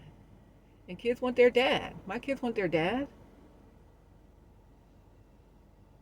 They might not understand how he does what he does, but they want their dad. They want their mom. So whoever this is that's listening, your kids want you. And if they feel like you don't want them, it doesn't matter if you're you make sure they're cared for financially, whatever. Like, I took my son to the church. Oh, this is my son. My mom would take us. Oh, this is my daughter. This is my son. This is my whatever. We want, as kids, I'm going to put myself in a little kid space. I want my parents to acknowledge me when we're out everywhere. So acknowledge your kids. Let them see that you're proud of them. Proud to be associated with them. It doesn't matter if they messed up, you messed up. Just change it. Just be the parent you wanted or that people want, right? Just be the parent they need. Doesn't matter if you were never the parent they need. Be that today. Be that today. I'm trying not to say we'll see as much. I'm trying to plan ahead so I don't have to say we'll see. So I'll cut an expenditure here so I have what I need for there, right? But all they want is your time, your attention, and your acknowledgement of their presence and their importance to you. They didn't ask to be here. No matter how they got here. No matter if you married to the mother or the father. Don't matter if you've seen them once and you never seen them again. It doesn't matter if you ever dated them, married them, in a relationship. None of that matters. Kids get here how they get here. I don't care about that. But they are here. They are yours. And they all need acknowledgement. Not select acknowledgement. Every last one. Line them all up. This is so-and-so, my oldest, and so-and-so, so-and-so, however, all down the line. They need that. You're their mom. You're their dad. They need that from you. It's like, what kind of hurt piece are you putting on them if you don't? It just continues a trauma, a generational layer that, the layers of trauma in a parfait of trauma I talk about. Giving them a parfait of trauma to eat. And they ain't do nothing except be born. So we have to include all. I can't have a favorite kid. No, I gotta have all. They're hashtag my 3 sons, right? Even kids that are not here. Sometimes we have kids we didn't have. Sometimes we have things that happen. They're all your kids. And so, no kid has to be here. But they have needs. And it's up to us as the parents to raise them, to be proud of who they are. But they can't be proud of who they are if they don't think you're proud of who they are. Because you don't talk about them, you just only talk about some but not all. Or so-and-so's your favorite. And then that puts problems in between them. Like, I don't want any strife between my sons for any reason. They don't say, oh, you're the favorite, they might say you're the baby. You get away with everything, you're the baby. Maybe that might happen. But, eventually even that changes. But, for innocent kids who have a destiny and a call on their life, that God put them here for a reason, whether you thought it was a reason or not, whether you wanted kids at the time or not, God set that up. And who are we to mess it up? Mess up these people's lives. If you don't want to think of them as your kids, these are people. If we're good to people, then be good to people. Don't just be good to some people. Be good to all people. Don't just be good to some kids. Be good to all kids. Don't just acknowledge some people. Acknowledge all people. God's no respecter of persons. We should be, as parents, no respecter of our kids. We should love them all. We should talk about them all. Everybody should know, oh, that's Stephanie's kid. That's Rob's kid, their dad, right? Yeah. It's, it's, it has to be taken care of. It has to be. So, I know you don't like that, but it had to be said. I speak the truth in love. I love you. God bless you. You're doing so great. Just keep going. You're just a few short steps away from opening the windows of heaven with your blessings pouring down. Lord, it's going to be so good. It's supposed to be fun, and it's going to be fun. It's going to be good. There's so much that we have to accomplish, but yet we're equipped for all of it. It's just a matter of getting to that one starting point. Get all our ducks lined up, straighten up, fly right stuff, get everything the way it should be in all the areas of life. And it's all the way up from here. Who is counting on it? Who's counting on it? I am. I thank God. I thank God that I thank God. I thank God that I thank God. Do you ever thank God that you thank God? Like you can even acknowledge God, you even know Him for yourself. That you know Him in the pardoning of your sins. That you are His own child and He loves you.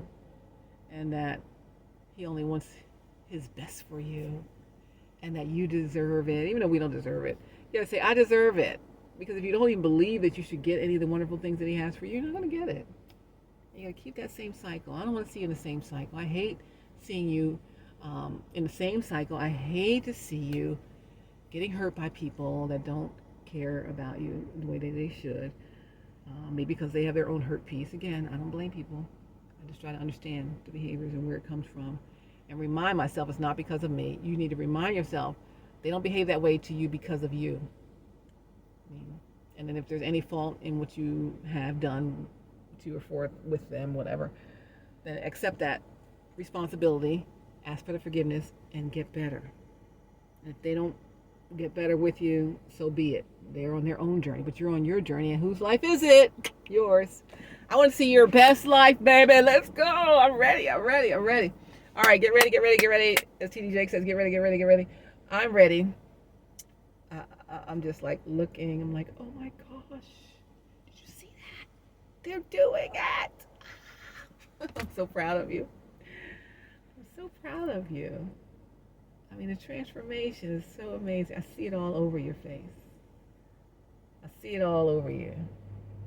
You look happier. You're looking calm, content.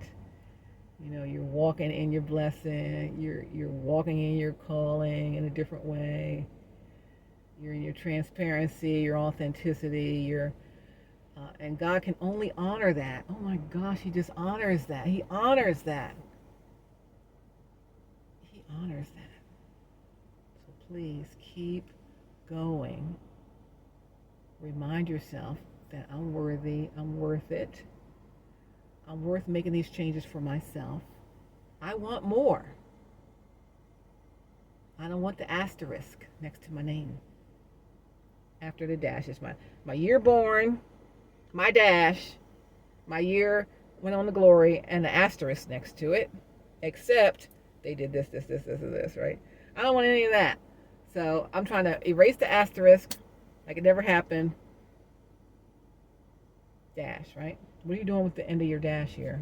Or maybe the middle of your dash. I don't know how old you are. But, oh my gosh, Becky.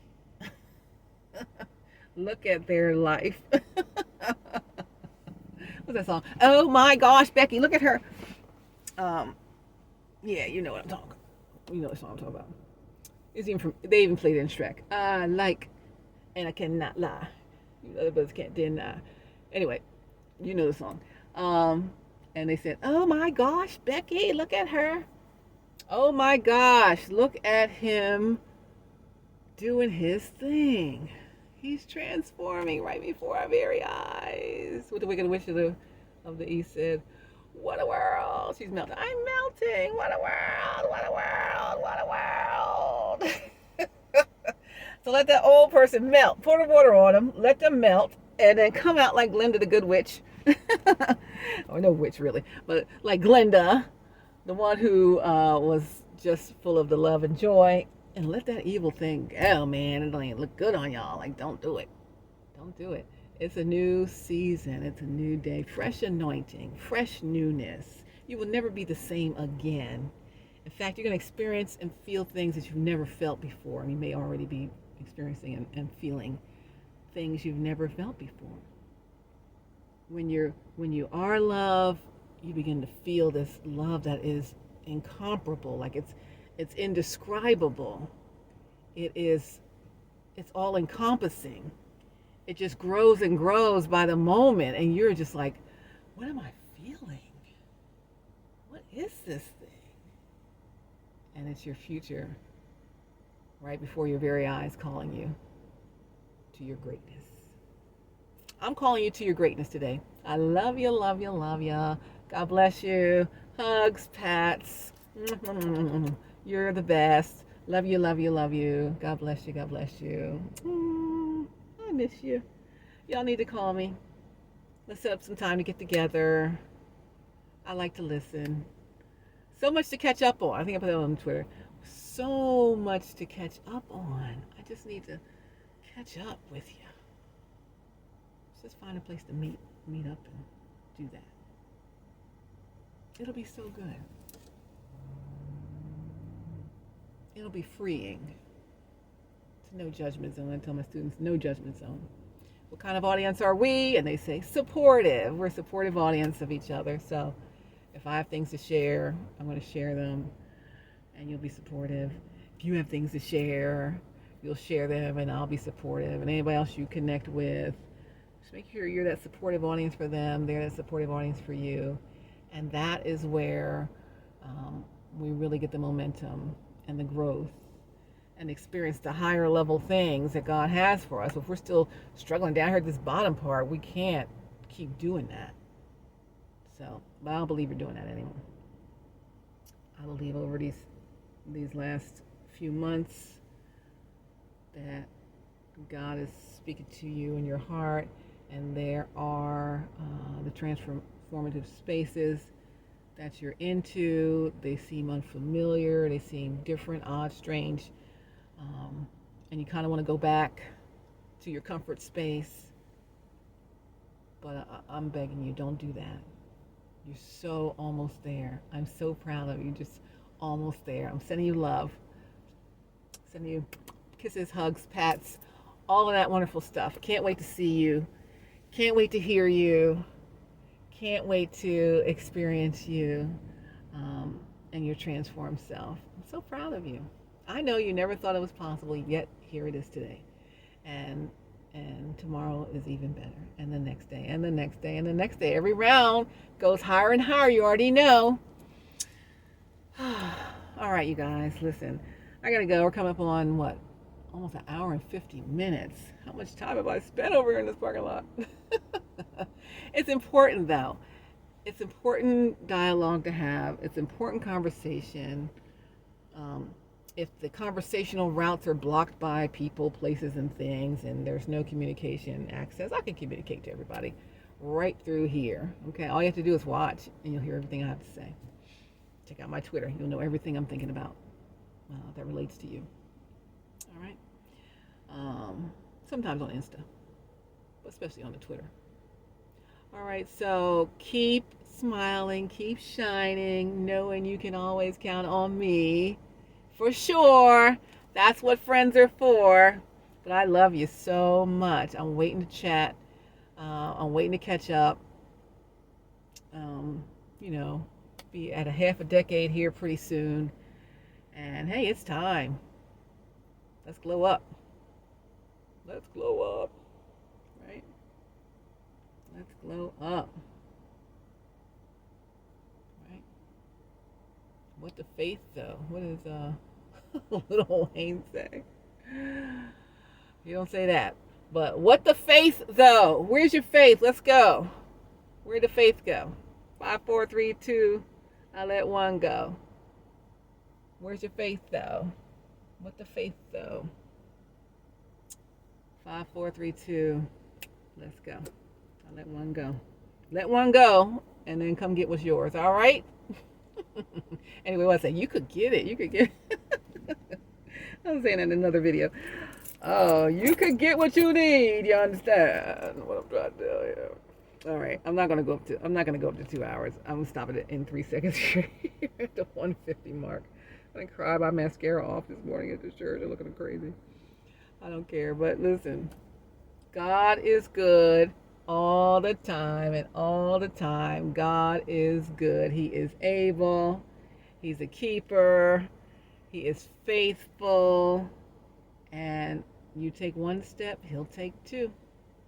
Where two or three are gathered together in his name, touching and agreeing, there he shall be also. So let's do that. Let's touch and agree in Jesus' name. And let him join in and just show us. Show us, Lord. What thus saith the Lord? Whose report will you believe? I believe the report of the Lord. I believe the report of the Lord. Pray for me. Pray for my family this month as we mark the 1 year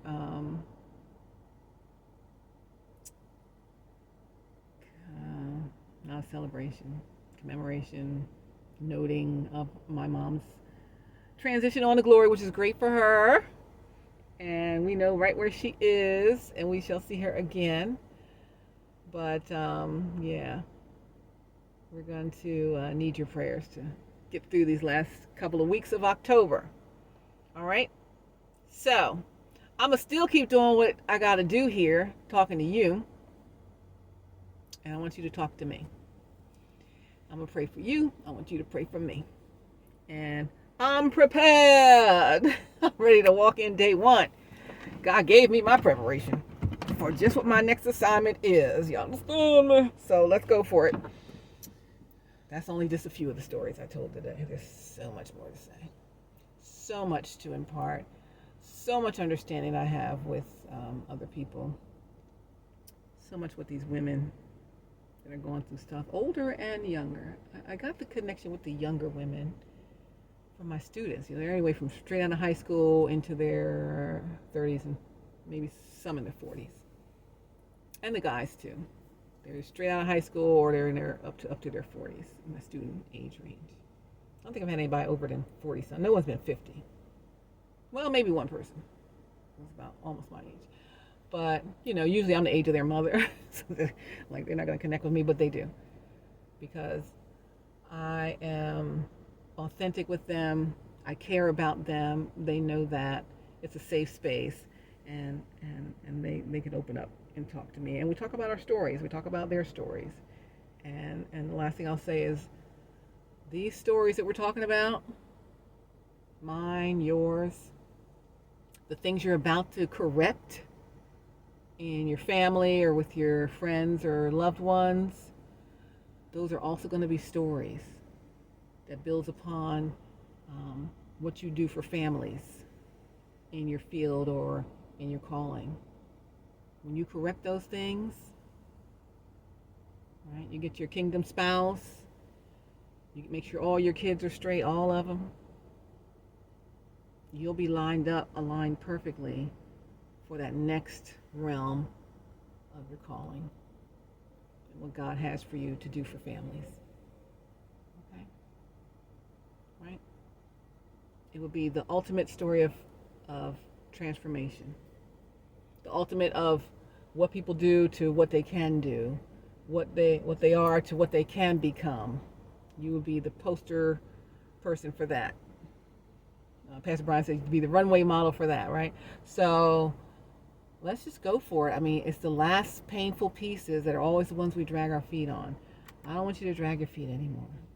I want you to walk right into the blessing. Just walk right in the blessing. Just walk right in it like you own it, because you do. It is yours. What God has for you is for you. Nobody else can have it. It's not for them.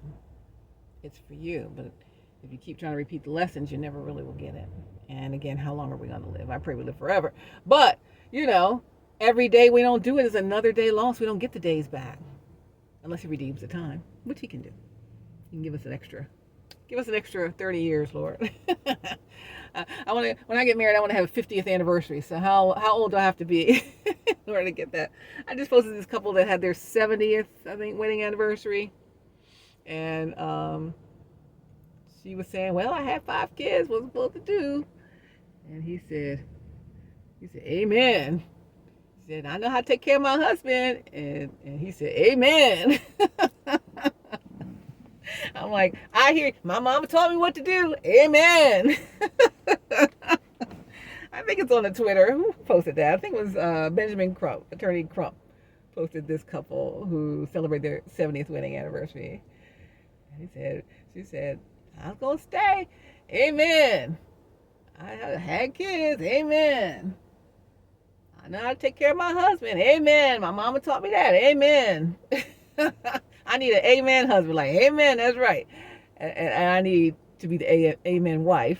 That says what he says. I know how to take care of my wife. Amen, honey. You sure do.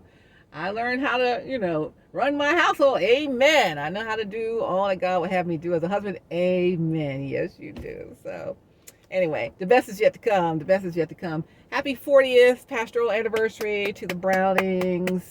Reverend Dr. Granger Browning, Reverend Dr. Joanne Browning. I love you guys so much. I think I posted a small video. I don't think I was on the video.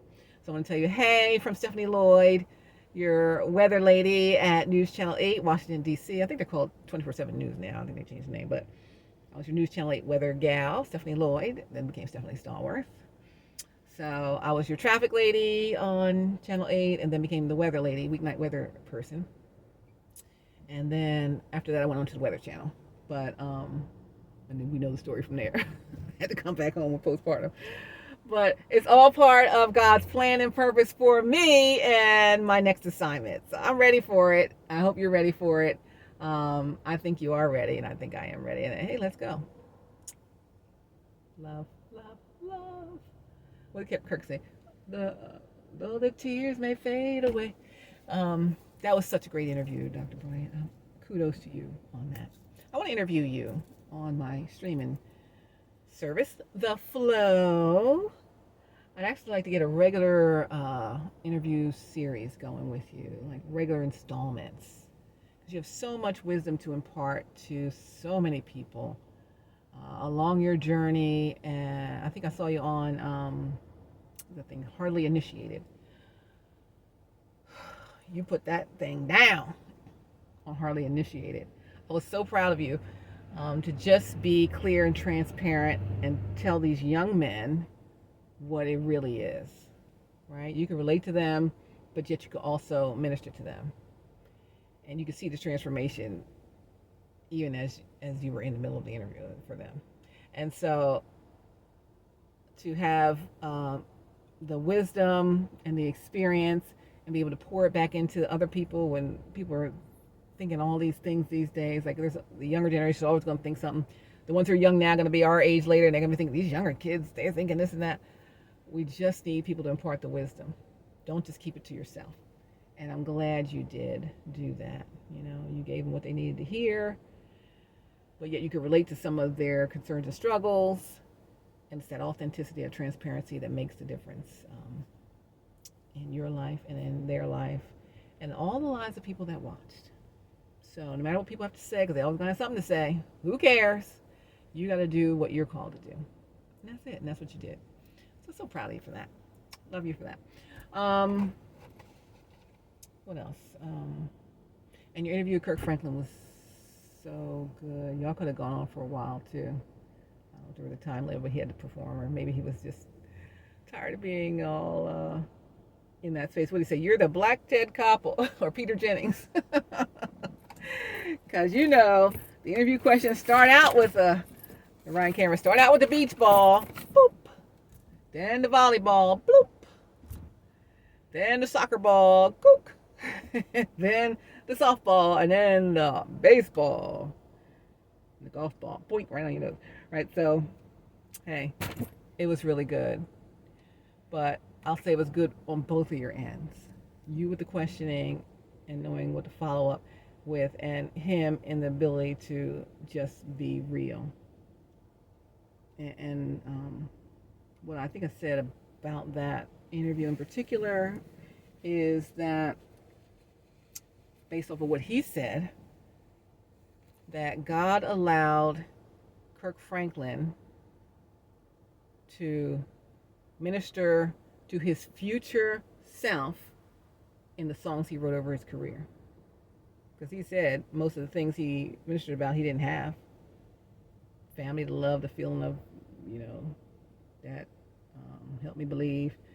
Imagine me being free, trusting you totally. I mean, those things maybe he didn't have, I think he was saying. So, but his future self, when he found his real father, it all clicked. And all of that started happening. So, I asked this before, but I want to know, Dr. Brian and all pastors, do you think, in that same line of thought, do you think or believe, or have you found it to be the case? I'm not a minister. I don't know how your sermons come to you. God imparts it, whatever that happens, however that process goes. Do you find that your sermons that you give or have given over your career minister to your future self? The sermon you gave 10 years ago, and you look at it, does that minister to who you are now? Like, wow, I really need to hear that. When I was giving that and God gave it to me, I didn't know I was going to be experiencing that 10, 15, 20, 30 years later. But here I am, and now it's ministering to me. Much like Kirk couldn't relate to his music until he could relate to his music once he found his father, right? Did things that you say, they were for somebody else, and then suddenly you're like, oh my gosh, that hit me right in the head. That was for me. God, you gave that for me so many years ago, and now I understand. I was just wondering, like, is that what happens? I don't know. That's one question I have for you in our future interview. I hope you will accept the interview request. All right, so so it's going to be with Eli White. You know Eli. He used to work, do some stuff with you when you were in Empowerment Temple. Some of your video stuff in the early days. In the early days of Jamal Harrison Bryant Ministries. So Eli has his own studios out in Rockdale County. And yes, we would love to have you as our next featured guest. And to stream live. Well, really, we're gonna pre-record it, but to stream it on the flow and have it on demand for people to come and see globally. Also, I would love to have my church, New Birth, stream their services on the flow. You're already streaming on, I also want to say Instagram. I don't know if you're on Instagram. I think your prayer is on Instagram. But you're already streaming on the YouTube and the Facebook. But again, like I always say, there's some people that aren't on YouTube or Facebook. But they got a Roku TV, or they got a Fire Stick. They got an Apple TV. They got their iOS and their Android devices. I got a web app from any web browser. They can just watch you. Don't have to be on YouTube. And you don't have to be interrupted by ads. I'm sure you guys get paid from your ads. But if you're watching someone else's video, especially, oh my gosh, and I guess you can't not do it because, I guess your ads go to the church. Church ministry, but I just don't like it when I'm watching a replay of a sermon service, not just New Birth, but all of them, if I watch anybody else too, and right when we're like really in a worship space, a commercial comes on about whatever, and I'm like, why are they interrupting the flow of worship with this thing? And I guess because ads pay for things and that's what's required, but I cannot stand that. So on the flow, you won't have that ad interrupting the replay. You're in the flow of something and you're right in it, and all of a sudden you see the commercial about whatever. I'm like, what is going on? 5, 4, 3, 2, 1, skip ad. Then I got to get back where I was. I cannot stand that. But you wouldn't have that happening on the flow. So I just, hopefully I get to see you there. Get to stream your stuff there. So anyway, that's all. I went over the 2-hour mark. I'm at 2:04, 13, 14, 15. Love you. I want to see you soon. I want to chat. Let's meet up. Do the How We Flow today. Join my community of like-minded individuals with the intention of working on our self-care, our wellness, getting into the art of well-being, and living our best lives, right? Marketplace ministry, as you all say, at the Tech and Technology Conference. Technology, not tech and technology, what's it called? Technology and truth, truth and technology. Here's my last word. My son I brought to the Technology and Truth Summit yesterday. When he was, at Thanksgiving you go around the table and say what you're thankful for. Parents say, tell us what you're thankful for. And he probably was, I don't even know. He might have been 8 or 9. He's 23. He'll be 24. He was like 8 or 9 maybe. And everybody said, I'm thankful for family and friends. I'm thankful for all the things that we say. And let's see, 18, 19, 20, 21, 2, 3. This is like 15 years ago. So, that'd been like 2006. He says, I'm thankful for technology. And we're like, okay. But he's a future thinker. He's a forward thinker. He knew what technology was going to be doing way back then for up to where we are now. And now I'm like, yes, thankful for technology. We get it. He was the one making 100 slide PowerPoints at age 5 or whatever. I don't know. This boy always been into technology, always into computers, always into everything IT related. So he's studying IT now. But yes, I brought him to technology, truth and technology, so he could get into thinking about some other things. Just, iron sharpens iron. Get him away from the video gaming and his studies, doing homework. He goes to school, he goes to work, and he plays video games. And I'm like, dude, let's go hear some other thoughts. And so he went. I didn't ask him to go, actually.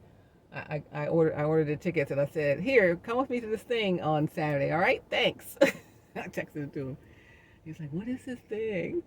But he came and he got some value out of it. Hopefully he'll come to the last one of the year also. But he was writing his notes. He was paying attention. And, I wasn't trying to be hovering over him, let him do his thing. But, so what I got out of it, I got out of it. What he got out of it, he got out of it. That's for his purposes. And, we'll talk about it at some point. What you guys got out of it, you got out of it. And, it's all good. So I look forward to the next one. Thanks to Pastor Ross, Muna, Vince, Adam, and Claude. Doctors Adam and Claude. So, love you guys so much. It's really good. We need that though. And it's just good to see. It's just good to see in the church for that kind of opportunity. Churches usually have what the church has, but this just crosses everything that we know, right? It takes us somewhere else, but somewhere else that's important. Because what's my son thankful for at age 8, 9, or 10? Technology. So much the same for him, and the technology and what he's thankful for is much the same as what we're doing with that whole thing there too. So, that's good. I'm looking forward to the fourth one. I want to send a shout out. At the women's conference, God is just so much of an orchestrator of things, right? So I come in that Saturday session, and I probably got there like about 9:30 maybe. I think Pastor Brian and Pastor Carrie were up there starting their podcast session. And I didn't want to sit, I hate sitting in the middle of the people. I just feel too closed in. So I like to sit on the end usually. But I couldn't sit on the end because the end was all clogged up. So I sat in the row before, like the end of one section to the next section. So there's like a walkway in front of you, or the aisle in front of you. And so there was mostly people up there, and then there was a couple seats in the middle, but it wasn't in the middle blocked in. It was just, an aisle. And, I sat in between these two ladies. But there was, there was a seat on this side, a seat on this side of me, and then them. And so, you say hi and talk to people. Hey, hi, talk to people. And there was one point that someone said to say something to the person next to them and tell them whatever your name or I don't know, something. And so I talked to the lady on this side, and she said her name was Luwanda Miller, and she was visiting here from New York. She was on vacation in Atlanta from New York, and she heard about this conference, and she decided to come. I'm like, oh, that's so great, you know. I say, well, yeah, I go here, and you know, I came too, and hey, it's great to meet you. And she said, yeah. I said, oh, okay. So I don't know what we're talking about, something what we're doing. She said, oh yeah, I pastor a church in Harlem, New York. It's like Harlem. I said, my cousin used to pastor a church in Harlem. He used to pastor St. Luke, AME. And she's like, oh. I said, yeah. She said, well, I pastor St. John, AME. And I'm like, really? I said, Marcellus Norris? She's like, yes. And she said, yeah, I know them. And Bishop Norris, Bishop Norris had passed, my uncle. And I was telling her about my mom and Bishop were joined at the hip, like they were best friends since childhood, and you know, they were just together. And so we had lost my mom, and then just lost Uncle Richard 7 months after, and it was a tough time, whatever. But that she was at AME, and she also used to go and work with Greater Allen. I think that's Floyd Flake's church, right? So Greater Allen. So it's Reverend, she's got her doctorate, Reverend Dr. Luwanda Miller. Shouts out to you. I got to post your picture. It was so great to meet you that day. But it was just God's providence to put us right next to each other. I could have sat anywhere. I could have sat the direction I was being sent or sat where I sat. And we just were able to share some really good conversation about God and what he has for us and what, you know, he's purposed us to do. He's talked about being in ministry and being a pastor and what that's like. And it was really good. So Reverend Dr. Luwanda Miller, I love you. I'm so glad that we connected, and only God could have done that. So hopefully she'll be back down here soon, and we'll connect up again. So that was good. That was good. Luwanda Miller, love you, love you, love you. So we made a good connection with her that day. So shouts out to her too. Also, too meaning also. That's so funny. It's just a small world. It's a small, small world. God matches you up with who he wants to match you up with. You know, be minding your business at work. And here comes somebody he wants to match you up with. Like, wait, what? What are they doing here? Oh, okay. It is what it is. So I'm all for it. So hopefully you guys are all for it. Whatever God has for you, he has for you, and no one can put it asunder. Anyway, I'm sorry I didn't laugh enough for you guys today, but sometimes you gotta talk about some stuff. Next time we'll talk about some fun stuff, some good topics, okay? Love, love, love. Love you. God bless you. I'll see you again real soon. It's Sunday. What's new in the flow? What did I say I was doing mid-month? Something I was getting ready to do mid-month. Oh, in time for the holiday shopping season, I'm going to start the shopping channel on the Flow. It's the Flow Finds channel where you can find things you want. I don't have the shopping stuff on there yet, but I'm about to load that up. And if you have something to sell, you can be on the Flow Finds channel and sell globally there as well. All right, and I'm trying to get, I think it's next weekend, Pastor Tony Knight, who's one of our pastors on the Flow Faith channel, he's being elevated to bishop next Saturday. So I'm trying to see if I can get either the video of it or live stream it, the elevation for him. Pastor Tony Knight, that's actually my cousin, but I'm so proud of you. So, but he's just a really good person, right? And as a pastor, he's just good talking to you, pastor. And then he'll give you that word, and he'll talk and explain it and all of that stuff. I like him. I love his style.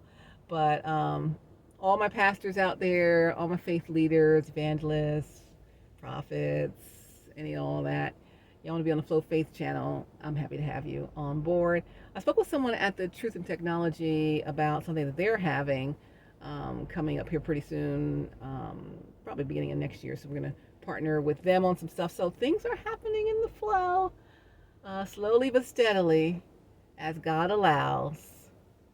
We're going all the way up, like I said, okay? I love you, love you, love you. God bless you. Hugs, pats, kisses. You know, let me hold your cheeks. Oh, you're so great. Keep doing great. Keep transforming. Keep being who God called you to be. I'm so proud of you. And I'm happy to say I know you. I'm happy to be part of anything that you're doing. And just let me know how I can help. All right, love you guys. God bless you. We'll see you soon in the flow. Bye. Oh, no, like my mom says, see ya. She never said bye. She's like, we'll talk.